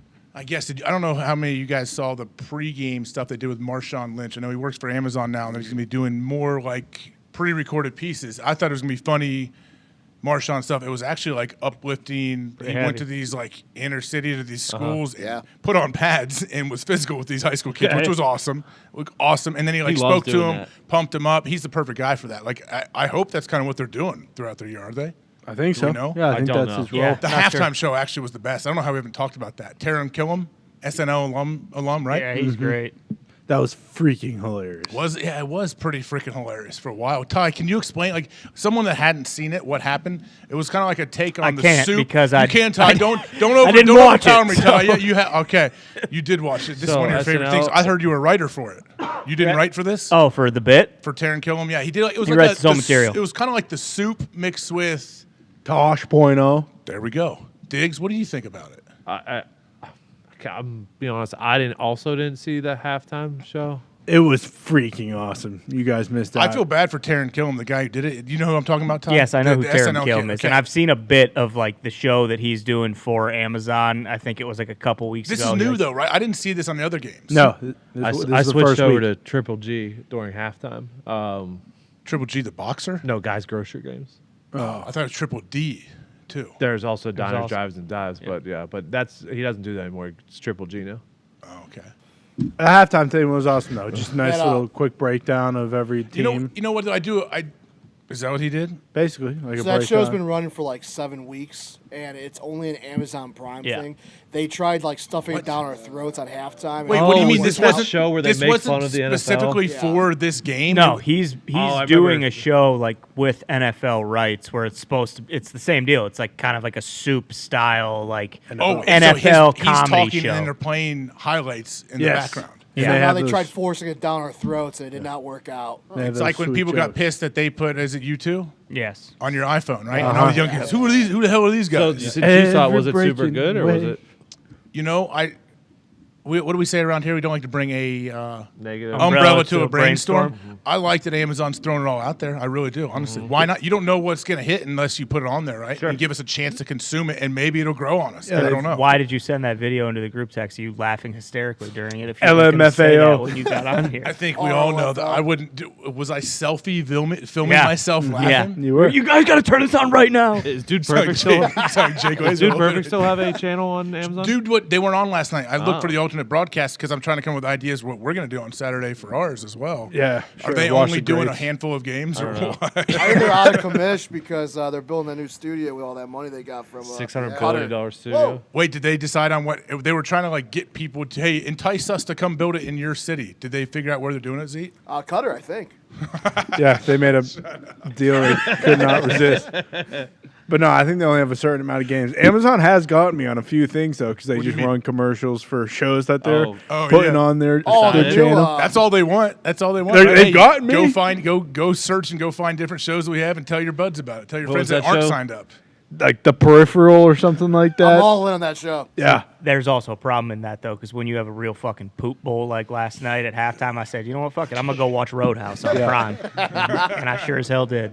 Did they make the sequel to that yet? Ronda Rousey They was shit supposed canned to it be after in it. she kept getting her ass beat in the UFC and her know. allure kind of washed off. Yeah. A rumor has it they were going to, I think it's in motion to do another one, and guess they got the perfect guy to play. Here we Dalton. go. Guess who? Hold on. To play the Patrick Swayze role, Yeah. the enforcer, the Dalton. he's very cerebral, but he's also He's not an savage. enforcer. He ripped a dude's throat out. Yes, he is. Okay, With he's a his bare fucking hands. cooler. Okay, he's not an You're right, enforcer. cooler. Okay. Guess I who mean, it is? Gary V would be the first thought, but Yeah. who? Which is natural. Okay, so who is it? Fucking Jake Gyllenhaal. Jake. Yeah. I thought you were going to say Your Jake guy, Blazer. the guy you drive like. Does he drive with 2 feet? Yeah, you never seen Nightcrawler? And driving gloves. No. Yeah. Is that where he's paparazzi? Yes. Gosling. I thought that's called paparazzi. No, we were I'm thinking Cole Hauser, my favorite actor of all time. Yes. Paparazzi, man. Boom, there it Okay, is. Jake Gyllenhaal starring Roadhouse reboot gets green light at Prime Video. Okay, so who are the rest of the cast? Oh, come on, dude. That's Look a at lot. Jake's hair. Are That's you a lot kidding of me, roads. Jake, with that sweet hair? Who? That's Billy Magnuson. Who's the guy all the way to the left? That dude. Daniela Lucas Gage. Is it? Yeah. Hangman Page. Man, okay. I just don't know if this is going to be. Hopefully, they can do it justice. But anyone that's old and has Stop. seen Roadhouse knows like there's only one Pat Swayze. Yeah. There's plenty of other characters. Sam Elliott. Oh my gosh. Oh, Sam Elliott, one of the is best. Unbelievable. Yeah. And then the guys who are the bad guys in this movie Yeah. are the perfect like 80s 90s bad guys. I will say if they miss the mark on this, Brad Wesley, one of his right hand men, he lands a helicopter in his front yard. Yep, the fat guy with the overalls. Yep. If they don't fucking PWH. get Paul Walter Hauser to play that guy, I'll boycott it. I'm with you on He's that. great. I don't know if actor. this movie's going to be that good. It's going to be awesome. Come on. You don't say. The remake of Footloose was fire. I don't think I saw that. Oh, Well, you know Who's who's in in that? Fucking Miles. Mytel. Oh, Rooster. Miles, wait, when was that? some Like when friend. was that come out? 5, 6, 7, 8 years ago. good friend. Really? No, it's you. So Oh. you said. I have not seen that. I saw the first Footloose, most of it. That's Kevin Bacon, right? Oh yeah, Goddamn right. Chris Penn. Kevin Bacon. I see him. He goes viral like singing with goats. You seen that? Nope. I don't know. Oh, he He's goes on tour with his brother. Yeah, they have a They're band. Bacon Say Brothers. Hollywood made a movie about Sizzle. your Green Bay Packers team that won Super Bowl. Oh boy, Who would play you, dude? Denzel. Always. It's been my answer from day one. Okay. I love Denzel. I feel like that's another role PWH could What's he do? What's he saying? All those lines? PWH. Yeah. Is What's he the the guy? Is that animal? Larry Holmes? That's Larry Hall, yeah. yeah. There's a bomb in Centennial Park. Boom. That's it. Yep. That's You guys are him. big Larry Holmes fans. Larry Hall. Larry Hall. What's his real name again? Paul Walter Hauser. Hey, Jimmy. Hey, I feel like Favreau should play you. Ooh. From Rudy. Remember Favreau and Rudy? Oh yeah, Remember Bob? Favreau from The Replacements? Come on. Yeah, Oh, that's yeah. what. I'll That's take it. I love Red. Favreau. Favreau was like a triple threat: actor, director, Yeah, he does the Star Wars stuff. father, husband, quad threat, Creator. He do everything. Right? He's a chef. You see his knife skills in that one movie. Oh yeah, Chef. chef. He actually really likes that. That food he was making looks horrendous in that sandwiches, movie. baby. Looked terrible for me. If they make a movie and they don't get fucking Dolph Lundgren to play you, boy, have they missed the How's mark. he doing now? Great. He's Expendables 4. Yeah. Oh, he was? He was in an Old Spice commercial, too. Oh, I did see that. Is that Expendables 4? Is that the one where they have like Randy Couture Yeah. and Sly? They put every single person. Probably Ronda the greatest, Rousey. Probably the greatest film of our generation. Okay. Is Ronda Rousey still wrestling in WWE? Yes. You mean the baddest girl alive? I believe she's a champ right now. Oh, she is? I might be wrong, but I think she's SmackDown champ. Who else, what other girls are doing it right now? Everyone's still there? Becky Lynch, the man. Yeah, she's great. She's awesome. She's married to Seth Rollins. Who's awesome. She was actually at the Bears game last night. I feel bad. That was one of her first games. With John Cusack? No. She's there. Seth Rollins. He's a big-time Bears fan. I'm only saying from experience. When you mentioned Bears game, I remember either a Monday night or a Sunday night Bears game. Yeah. We're warming up, and we're doing our little lines, and I was next to Aaron Rodgers. He's 5 yards away from me, and we're doing high knees back this way towards the Bears sideline, and I was like... Calisthenics. I was like, you see Cusack? I was like, Aaron, Cusack got a sweet stash. And we're both doing high knees. The whole rest of the warm was going, what's up, Cusack? And Aaron's yelling at Cusack, trying to get his attention. He never looked over, actually. Well, that's because he's a fucking stone cold killer. I thought you don't do he loves the Bears. I thought you don't do calisthenics. I do when the coach makes me. Honestly, I almost said that. So Mark, you like karaoke or high knees or? That's dynamic warm up. That's what D-Bud. I like to move. I don't like to stand in static stretch for 45 minutes. But so you don't like to do Achilles stretch? Honestly, one guy that did change my so when you have a strong stance on something, but then someone you love and respect tells you hey man, you're an idiot. Yeah. He kind of wakes you up. That's how Mike Lombardi is with me. Yeah, Mark Lavatt, who now was the head strength coach, now he's the assistant strength coach. He's the man. He's in Green Bay still. Talk to him all the time. No, he demoted himself. When Matt LaFleur came in, he said, no, Chris Gizzy, another Ohio meathead, super strong, super smart, awesome guy. He said, Gizzy's next. Gizzy should be the head strength coach. I'll be his assistant. That's how awesome this dude is. What a guy. He's real quiet, awesome dude. And one of the days, I was sitting there and I was farting around during one of the little static stretches, and he was he called me Tuna because we love The Office, so he calls me Tuna. And he's like, Tuna. He's like, what the hell are you doing? He's like, I'm just telling you. He basically didn't yell at me, but he was disappointed. And I was like, you're right. And ever since then, I've changed. I am all in on the dynamic warm up part of it, all of that stuff. So. Yeah, one person that you really like and respect, they can really rock your world. Is that why they weren't playing you on passing down? Because you weren't taking I don't know where we were at. That makes sense. Seriously. I don't know how the coaches thought about our stretch lines. The one thing I did like about Green Bay and Mark Lavatt, he told them, first day of camp, first day of OTAs, coaches, stay the hell away from our stretching lines. Do not come talk to my players. He's like, we're here to work, and that's why it was only 5 minutes. Boom, go back and forth and run, because everything you turn on, you see every coach walks through all the stretches. Yep. Everyone's laying on the ground, doing nothing. Hey, how you doing today, man? Yep. You good? And Mark, I remember when I first got in the NFL, I didn't know. I thought that was normal, and that's one of the first things he said.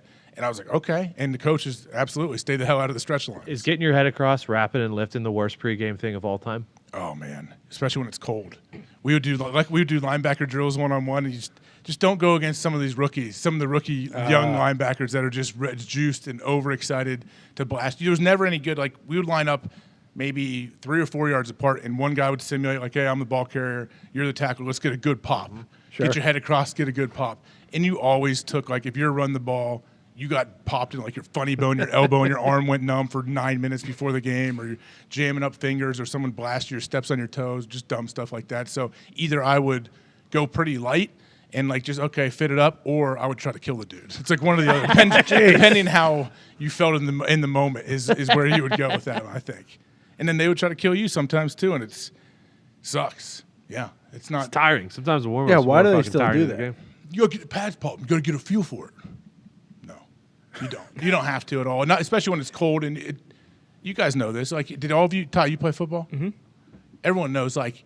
Once you either get hit or you make a nice hit, you settle in, don't you? Yeah. Don't you feel okay? This is it. This is all, I'm good to go. Just need smelling salts. Just do those real quick. Those are amazing anyway. But yeah. Also, I feel if you're from the Midwest or Pittsburgh, the being cold thing, because you've been outside when it's cold a lot. It's I don't think. You just kind of get used to it. Yeah. Yeah, it sucks, but you know what it is. Right. You know what to expect, really. As long as it's not rain, cold's fine. Cold rain is some of the toughest conditions. That's tough, yeah. When it's not cold enough to snow, but it's very close to that, and it's just cold, pissing rain the whole day. That's when you just got to put your fingies in your pants. You got to put your fingies down by your genitals to keep them warm. Yeah. Right? See? Isn't that what they do? I was trying to teach my son that the other day. I was like, no, you put your hands down by your dong. That's where it's warm, man. Yeah. You can slide them underneath your pads, too. It's kind of hard, though, if your jersey's tucked in. Yeah. Well, you wear the crop top, big crop top guy. Or do you get the big Brett Favre had it for a while. I think Tom Brady has it. You get your deal sewn into your jersey. Yeah. Remember that? Yep. Lamar has that, yeah. Yeah, whenever it's cold and it gets sewn in. I thought that was sweet when I first saw that when I was a little kid watching, I think, Brett Favre. Well, in the league, didn't Favre, he used to, like, rub his nutsack, and then he'd use that, like, smelling salts. He'd put that underneath your nose and make you... AJ, come here. Guess what I had for lunch? I mean, he did not do that to me or anyone I ever saw do that, but that is definitely something that has happened in the NFL for sure. Mm-hmm. And I promise you it's happened with veteran quarterbacks in certain places. Not him. Brett didn't do that. I'm thankful I didn't have to deal with that as a young. That'd be a tough one if I'm a rookie. Hey, AJ, hey, trying to do that. Well, his big thing after the games was, hey, AJ, look, I sat in gum. You know, and he, whoop, his balls out. Yep. Yeah. And whenever he would do it. definitely happened with a lot of different, not him, not Brett, once again, other people I've seen do that. Wouldn't he do his Lambeau leaps and then steal whoever's wallet was sitting there and put it into his jersey? He did drink so much beer once. He came out. He came out. He didn't do any of that. Oh, yeah, okay. he's actually sick of your shit. Me? Yeah, he said you. He singled you out. Media and AJ Hawk has unjustly smeared me. I didn't do a goddamn thing wrong. He did say he didn't do anything wrong, right? Yeah. So what? I stole from hundreds of thousands of poor people. Sue me. Well, big deal. My daughter's got better nets. They are suing him. Yeah. He's probably saying, put me in jail. No, don't do that. But he's saying, okay, because one of the texts that looks so bad for him, right, is where he says, hey, if I get this money, they're not going to know where it's from, correct? Yeah. Just to reiterate, no one's going to know where this money came from, correct? But was he saying that because is he trying to claim I didn't know it was this specific welfare fund? I just assumed it was funds that have to go somewhere, but I'm not stealing from the poor. Yes, that is what he claimed, correct. But when those text messages are already out there, you know, him saying, again, we need to make sure no one ever knows what we're doing here. Mm-hmm. You know, that's kind of damning. If he used WhatsApp or old whatever Mark Cuban started, would this be okay? Would these Group not be me? out there?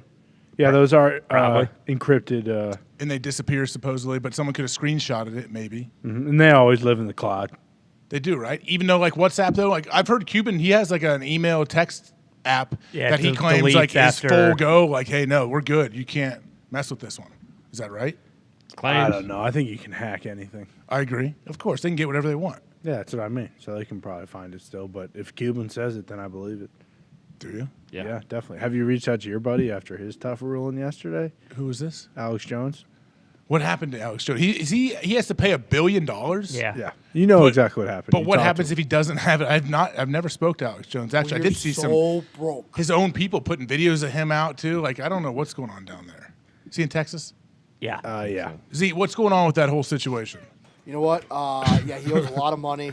It's over $200 million. Oh, I thought it's like 980. It's like $1 billion. 965. Which I think I even saw Alex like, it don't even matter. What do you mean? I don't have it. Good luck. I don't have it. At what point do you just move away, right? Like, well, I guess what they can try to do. Move somewhere. They can try to do though is anytime he creates any kind of profit, they can take it, right? Yes. Is that what they're doing? That's how it is. That's like it's what OJ's the Simpsons. Also, did Dahmer, with OJ. Mr. and Mrs. Dahmer.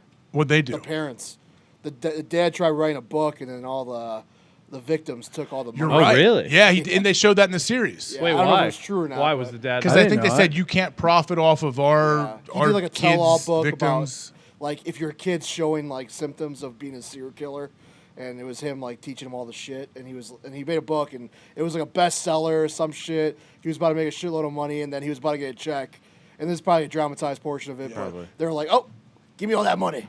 Yeah. Wow, I didn't know that. The victims can come after. That's like the Goldman family did with OJ. He wrote that book, If I Did It, which is just absurd. ISU alum. I remember read that. Who? What? Ronnie. He's an ISU alum? Yeah, or just lived around the area. Yeah. Roll birds. I mean, roll birds. That Dahmer, I can't watch that. I tried to, No, but it's it terrible. is No, so. yeah, me too. It's terrible. It's tough, and I knew the whole story. I'd read stuff on Dahmer and seen other Well, things. you had his college. Yeah, you dorm room. studied him growing up. He lived in Morrill Tower, which I lived in my freshman year at Ohio Funny, he State. had no morals. Oh, he spelled lived spelled differently, but you know what? Yeah. How's it spelled with an E? Morril, I believe, is Morrill Tower. Morale. Morrill. Yeah. I mean, there's Title. like 25, 30 stories in that big old place. You can, if you watch an Ohio State game, you can see it. It's like there's two towers pretty close to the stadium. The one closest to the stadium is the one that I was in that I guess Dahmer stayed in for a few months too. Because you want to be so close to the field because you couldn't stop dreaming about those lights, right?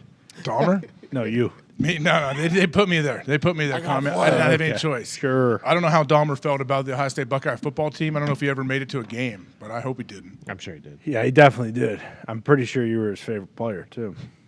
He died in like 1997, I believe. Con. Really? Yeah. What? He must have seen like he seen my like when I was my 10-year-old AAU team in Wichita, Kansas playing or something. He's a fan. You think? Could see that. Yeah. Wait, you Damn, played that in Hawk Wichita, guy. Kansas? Of course, yeah, every year. AAU games we play there. Yeah. What team you play Biddy for? ball. Beaver Creek Stars was my travel AAU team. Yeah. Football? Dayton Metro was the other team. There were some studs in that squad. Basketball. AAU basketball. Okay, I didn't know. I was confused. There's no AAU football. I didn't know AAU was back around then. AAU's been around since like 1900. Mm-hmm. And Since before the Great War. like before Dub 1? Yeah, way before. Wow. I don't know.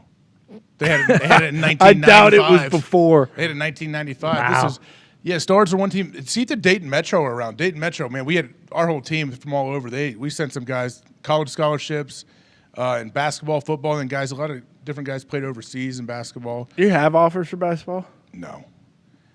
I played point guard, like I said. Once people started taking charges on me, I got a really poor attitude You were towards a point basketball. guard? Yeah. What is this? That's some Dayton big Metro. sons of bitches. Oh, Dayton Metro? Yeah, see, it's grown into, I don't know what it is. Yeah, wow. Holy Dang, shit! imagine. Little Miami's going to Wittenberg. There we go. Marabisco. Look, You shitting me? Mara. I mean, we don't have to pull it up. I mean, you said. I'm saying our squad was legit back then. Hey, what's your favorite it's a game good this time. weekend? What do you mean? You know what? Look, can we pop that list up of all the games real quick? What a great little transition you have, Tony. Tony's do we have a any pros giveaways? pro. Do we have any giveaways today? We will. Okay, Yep. I'll get to that in a little bit. Hey, you think about it, Diggs, or Con, or Connor. Ty. Hey, one of you three, think of what your thing was, and then randomly I'm just going to point to one of you, and then you'll say it, okay? Not right now. Okay. Where you at? I'm going to see the slate of games. Let's pop these guys up. Okay. Con, you know what? Yeah, I what's like that? that we said the Patriots-Browns. That one is very interesting to me. Now, I took the Patriots here, didn't I? Yes, you did. Which was a great Why pick. do you think I took the Patriots? I think you took the Patriots because Bill always just takes away their number one option on their team. So obviously the Browns are unbelievable at running the ball. So Revenge what game for Bill's Bill, gonna too. Yep, revenge game Denzel for Ward Bill. is out, too, for the Browns. Denzel Ward's out. Clowney's out. Clowney's out. I think that's bigger than the Ward thing because who knows how much we're going to be throwing the ball. But, I mean, Bill's is going to take away, hopefully, Chubb. Like, he's going to make Brissett beat him. I mean, that's what he does to all teams. And I think yesterday was kind of one of those moments I had watching that game, too. Like, thank God we have Mac Jones and we have Bill Belichick because being those middle-tier teams and maybe having a young quarterback who you're not sure about sucks. Like, I know – or maybe not because he might get way better, but I feel like we have a good grasp of who Mac Jones is. And, you know, he doesn't, hopefully, continues to not lose games per se, even though he's kind of had a rough start to the season. But, yeah, Bill's going to make him play left-handed. With those guys out, it feels like that he'll have a pretty good chance to win a defensive battle. So I'm excited for it. I feel good about if it. Bailey Zappi goes out there and gets a win over Cleveland, we're gonna be having a quarterback controversy situation. We already are, kind of. I feel like, Absolutely. right? No, absolutely. I mean, look, Bill doesn't give a shit. How do you pull the hot hand? I guess that's right. And you can't say hot hand. You listed off his numbers. No, that was Cooper Kush. My bad. That was Kush. Bailey Zip on the ball. Zappy does have fucking hot numbers. Yeah. And remember when Bill did this to Bledsoe and the guy that came in and won? Brady. That's his name. Yes. He ain't Tom. afraid. Tom, Yeah. he's been in the news lately for a lot of things. He's Yeah, playing. he has He's been. playing the Steelers this week. I don't reference his name. Yeah. Are you still on board with the Steelers? Yeah, till the day I You see his sweatshirt? Till the You hear day what I Vaughn DIE, said my yesterday friend. about Kenny Pickett? Okay, It's a dog. dog. Yeah. Yeah. Kind of worried this weekend because their pass defense stinks, and that's what the Bucs do. But Oh, you're thinking the Steelers are going to win the game? no, No? this weekend, This weekend. no. I think they could. Tampa's on I do too. fire. I do right too. now. Tampa is weird. I don't Maybe this understand game Tampa. next year. I don't understand Tom and Tampa and what's happening with all of them. Like they seem kind of like everything is a little bit late, a little early. Like the communication, they just need more time together, I guess. Yeah, maybe. I mean, it just feels like there's so many other side stories going on that it's hard to just focus on football over there. And like they have a problem with their old lines just being that's part banged of it. up, and it Injuries feels are like big. feels like every other game someone's getting hurt, and you know, Just a weird time. They're It like just- the old Patriots too, though, where it's like Yeah. none of this shit matters. Like it matters in December. I mean, even the year they won the Super Bowl, like they did not look great around this time, and then boom, as the playoffs came, they started to like round into form a little bit. But yeah, there may be too much stuff going on off the field for them to to really overcome all yeah, that. exactly. But I mean, still, I don't think they're a team you want to see in the playoffs. Yeah, no one's betting against them. And to Ty's point, like they were a wild card team that year. Like they didn't win the division. Like they had to go to the Commies house and beat Taylor Heineke And almost didn't at night. Yeah, almost didn't. You think? No, what do you think? Commanders going to make the playoffs? Come on, Not let's this year, ask I don't real think. Is that a questions. question anyone's asked? No, No, No? no. Packers Jets tie. You nervous? Ooh. I kind of am for A the little bit, Packers. a little bit. Wait, is it in New York? No, it's at Lambeau. Good. That's good because New York, they're buzzing, man. They have some momentum there. I feel like they're juiced. Remember, Aaron was getting all fucking hot and bothered about being a noon game at Lambeau. Boom. Yeah. There you go. And then they have 2 road games next, I think. I believe so. I mean, we'll see. Like I don't know. The fact that they are very good coming off a loss, in the LaFleur era, him and Rodgers have not lost yet coming off a loss. This is its own era, though. Without Devontae, I agree. Each team, we always say like each season is a new year, a new thing. This is absolutely a new Packers team. After a London game, I agree. that they've never had too. We'll see. Their biggest thing too, I think, is just like and I guess it wasn't really last week, but they're kind of just like a victim of the slow start. Where it's like they just.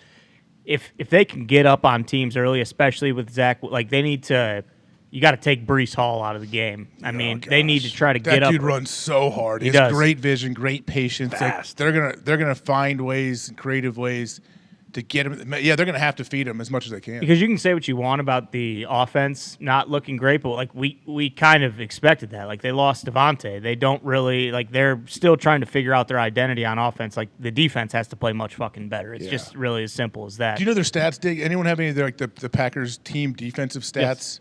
As far they're as not fucking good. I know, what are they compared to everybody else? Though I always wonder. This far into the probably season, middle of the pack, I'd have to guess. They, not against the they run, need to stop the run when they know the other team's going to run the ball. Scoring That's the biggest thing. Scoring in yards, they're good. They're top 10 in scoring in yards, which is no one cares about yards, but scoring absolutely is all that what matters. Really, as far as yards per rush, they're 22nd. Yeah. Yards per pass, they're 16th.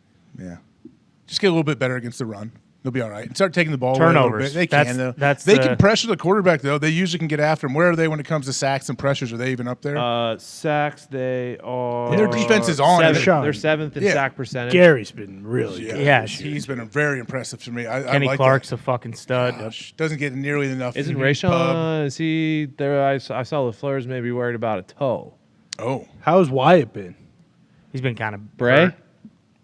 He's No, back. he's back. But no, Wyatt's been kind of banged up, so he hasn't. Because been, Walker. Yeah, he's been good. Yeah, he's been good. No, can fly.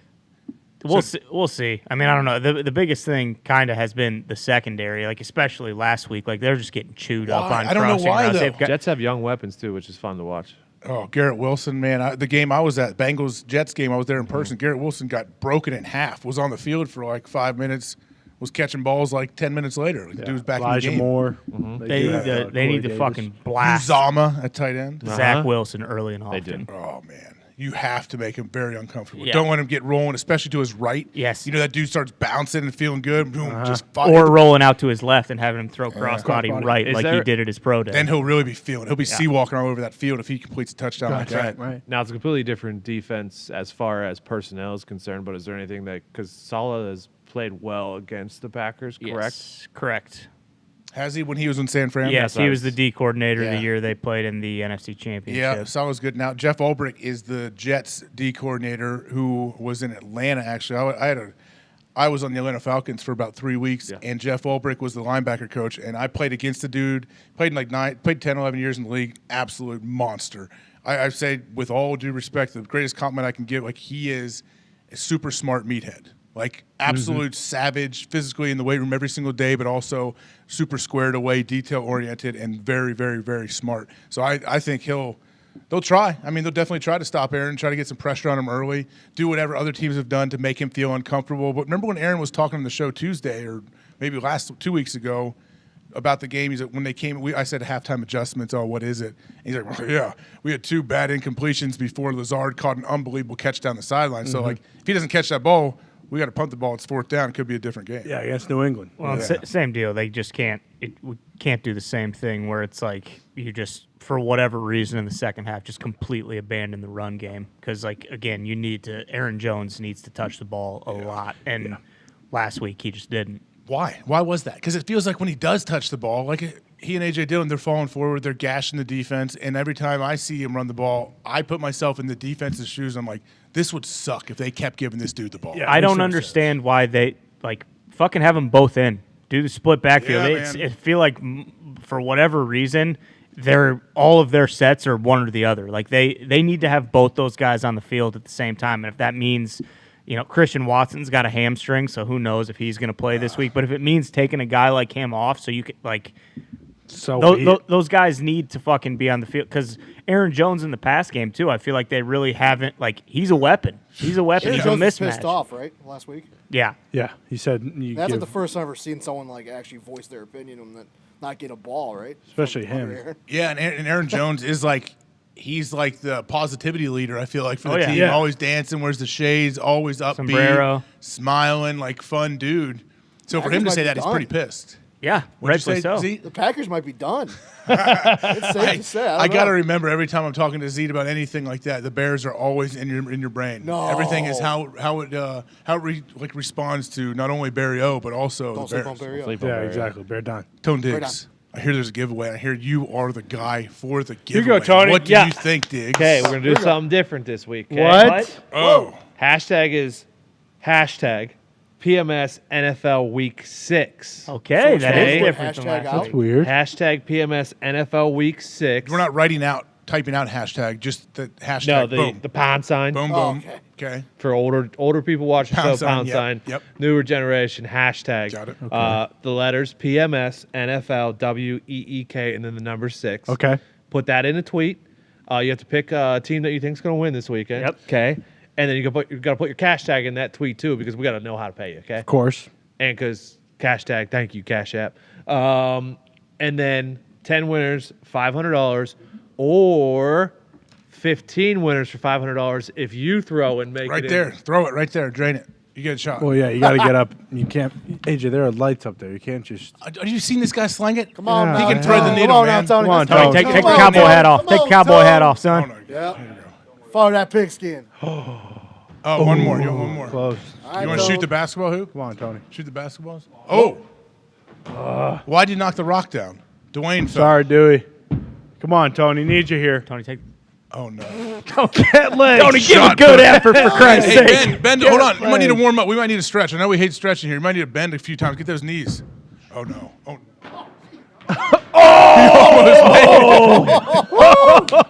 AJ, Extra shot. You got the AJ, ball. why don't you shoot one? Bonus ball. Here we go. One ball. Bonus ball. Hey, bonus ball. Bonus ball. Bonus ball. Bonus ball. Bonus ball 2.0. Come on now, AJ.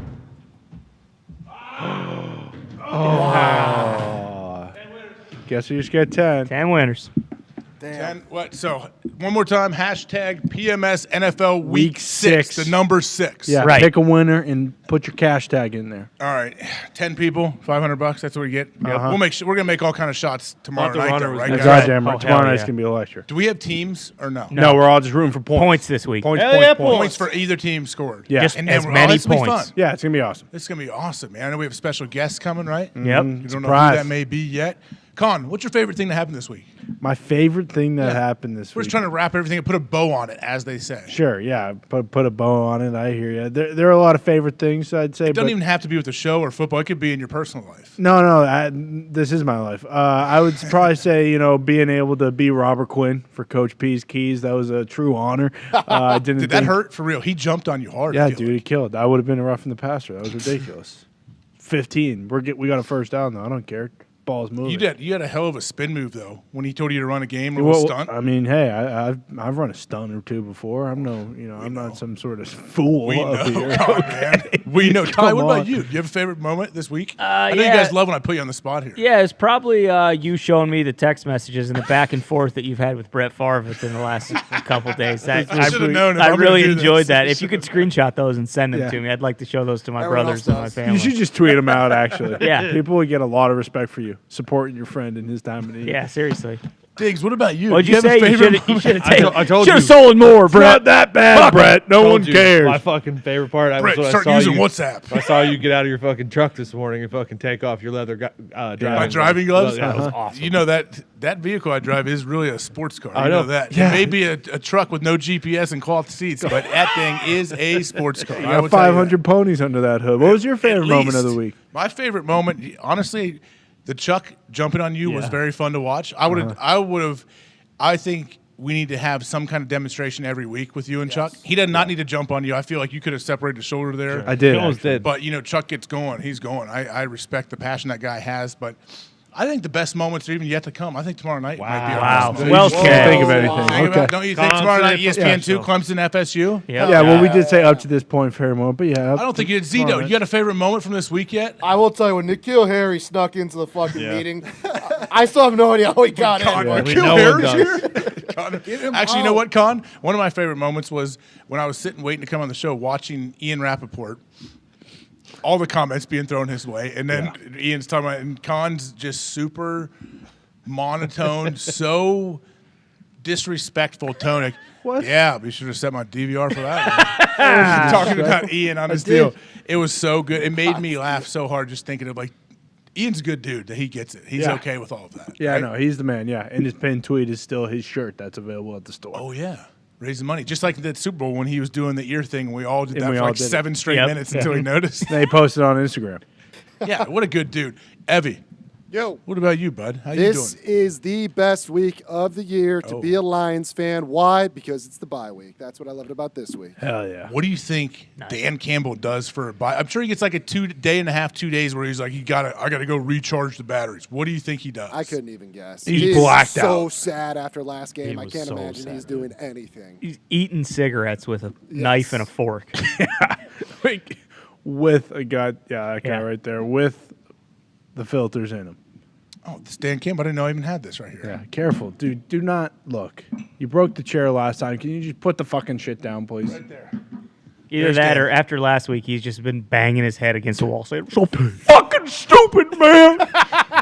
One of the two. Yeah. I hope the Lions turn around just for he and his They never family. will. Yeah, they won't. AJ, you know that. They never will. But he should be the coach no matter what. Yes. You I've think? been He should saying get a that lifetime forever. contract, Yes. yeah. Okay, what if Bill Belichick came over? To the Lions? What if for some reason he's like, you know what? I want to do something unprecedented. I want to go turn this Lions team around. And why would I leave the Patriots? Why wouldn't I just retire? No, I want to do this. I think there's a massive chance Bill Belichick would cut his hands off before he just joined the Detroit Lions. Both of them. Mm-hmm. I wouldn't want to do that. No, I wouldn't want to do that either. But If you had to cut one limb off, what would you cut off? ear. Which one? A limb. Yeah, it is. Wait, but then you It's got to an sew the whole. appendage. You can't. I can't just cut your ear off. I got to cut off and sew the hole shut so you can't hear. So it. what? Go, You're saying limb, arm, leg? Yep. Anything? That's it? No, I mean Is I thought an limbs appendage off. okay? an appendage is okay. Okay, yeah, ear. Probably like my left nut. You don't like that one? Tie. I mean, I feel like my right nut would just slowly get bigger and kind of move Osmosis. into like an egg almost. What was it called when the Earth was all one? Pangea. Pangea. You're gonna your one ball is gonna Pangea itself. Those Yeah. were simpler times. Well, and then you don't have to worry about like sitting on one nut every once in a Then while. just take them or- both out. Simpler times. But you can do that legally. What do you mean? A vasectomy, AJ, the one that you They don't got. take your balls out. Yeah, they do. I have not had that done. If they're taking both my balls out, I'm not. It's never in my future then, Con man. Well, you never know. If they take both your balls out, they might as well just take it all then, right? Yeah, I don't know. Something to have in a sack just hanging out. Tone, what never about know. you, man? How you doing? If you had to cut one appendage off, what would it be? I don't want to wrap it up with anything working blue or anything, but I feel like we just got to go where it takes us. Yeah, this is a great way Probably Feel left. good Friday. to... Yeah. Can I do like my left leg below the knee? Yeah, of course. Sure. That's very normal. Peg leg? Okay. Just so you That's can put a sweet honorable. like a half peg leg. You don't want the full peg leg. I don't really use the bottom of my left leg too much. Can you lift it up here? Can we see what you're talking about? Right here. You're just You're sick gonna of chop that whole sucker from the knee So we down. can do it now if we really wanted to. Looking here down. We should ask your daughter and your wife first before we do that. Actually, Yeah, she's probably pissed. swing it as hard as you can on your kneecap. it. Yeah, let's see what happens. After that, take Ty's left ball out. It's the same thing. It'll work. I think I'm gonna change mine. What to would my you nose. pick? Oh, your nose? Yeah, I'm gonna cut my nose. Yeah, off. you can't do that to spite your face. Got him. I don't understand that saying. Me either. What does that mean? What No idea. appendage I are hate you my cutting face. off? I'm gonna cut my nose off. It's like when you get frostbite and you have to cut off your nose to save your face. Is that what you have to do? So it doesn't spread like gangrene? Like I had to chop his finger off and in it's high like school and then if put there's it back on. if there's a problem in your organization, Gangrene you got it. cut off the problem to save the team. Like who? But it still hurts your organization because cutting off your nose hurts. Like AB. Oh, you're right. He kind of cut himself. Sure. Does he have another song? Has he released another one? He gets paid to rap. I see him posting pictures of checks. Yeah, he gets Those paid are to rap. real, huh?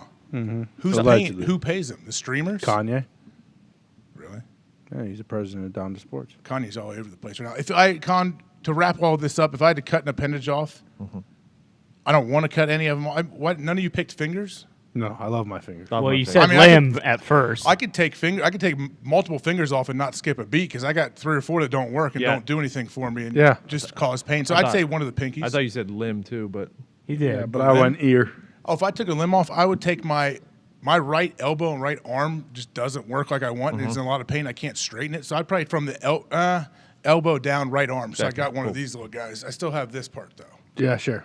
So Con could hold this, and I would do and you don't like need it 'cause manual you- biceps. And you don't need it because you do have the double ended, so you don't need your right arm for anything. Yeah. The double ended. What do you mean? The buildo. The double header.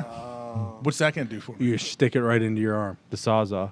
Oh, Like would that be Captain my Hook. arm? What if Yeah. you saw? What if You're I like- came in one day and a huge dildo was my right arm? You're like That's Cap- I'm like Con, and I'm poking your neck with it, and it's just the big dildo. Sorry, my whole arm is cut off. It'd be sweet. You're like Captain Hook. You have different fucking things you get attachments. Captain Yeah. Hook have different things. Inspector other than the hook? Gadget. I thought Yeah. he just has the hook. He had his hook.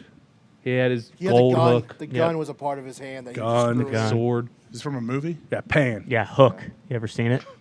No, but And- you know what I see? I saw Jack with Robin Williams. Oh my All time. god, the dude plays like a 10-year-old hairy kid. It's amazing. Yeah. It's so good. He buys Playboys. It's the right movie, right? Yeah. Am I thinking the same Classic. thing? You know who directed Treehouse. that? He's up in the treehouse. Fucking Francis Ford Coppola. Did he Learned something really? new today. Did he really? Yes, he did. Nicolas Cage's uncle Yeah. or grandpa. Francis Uncle? Ford Coppola.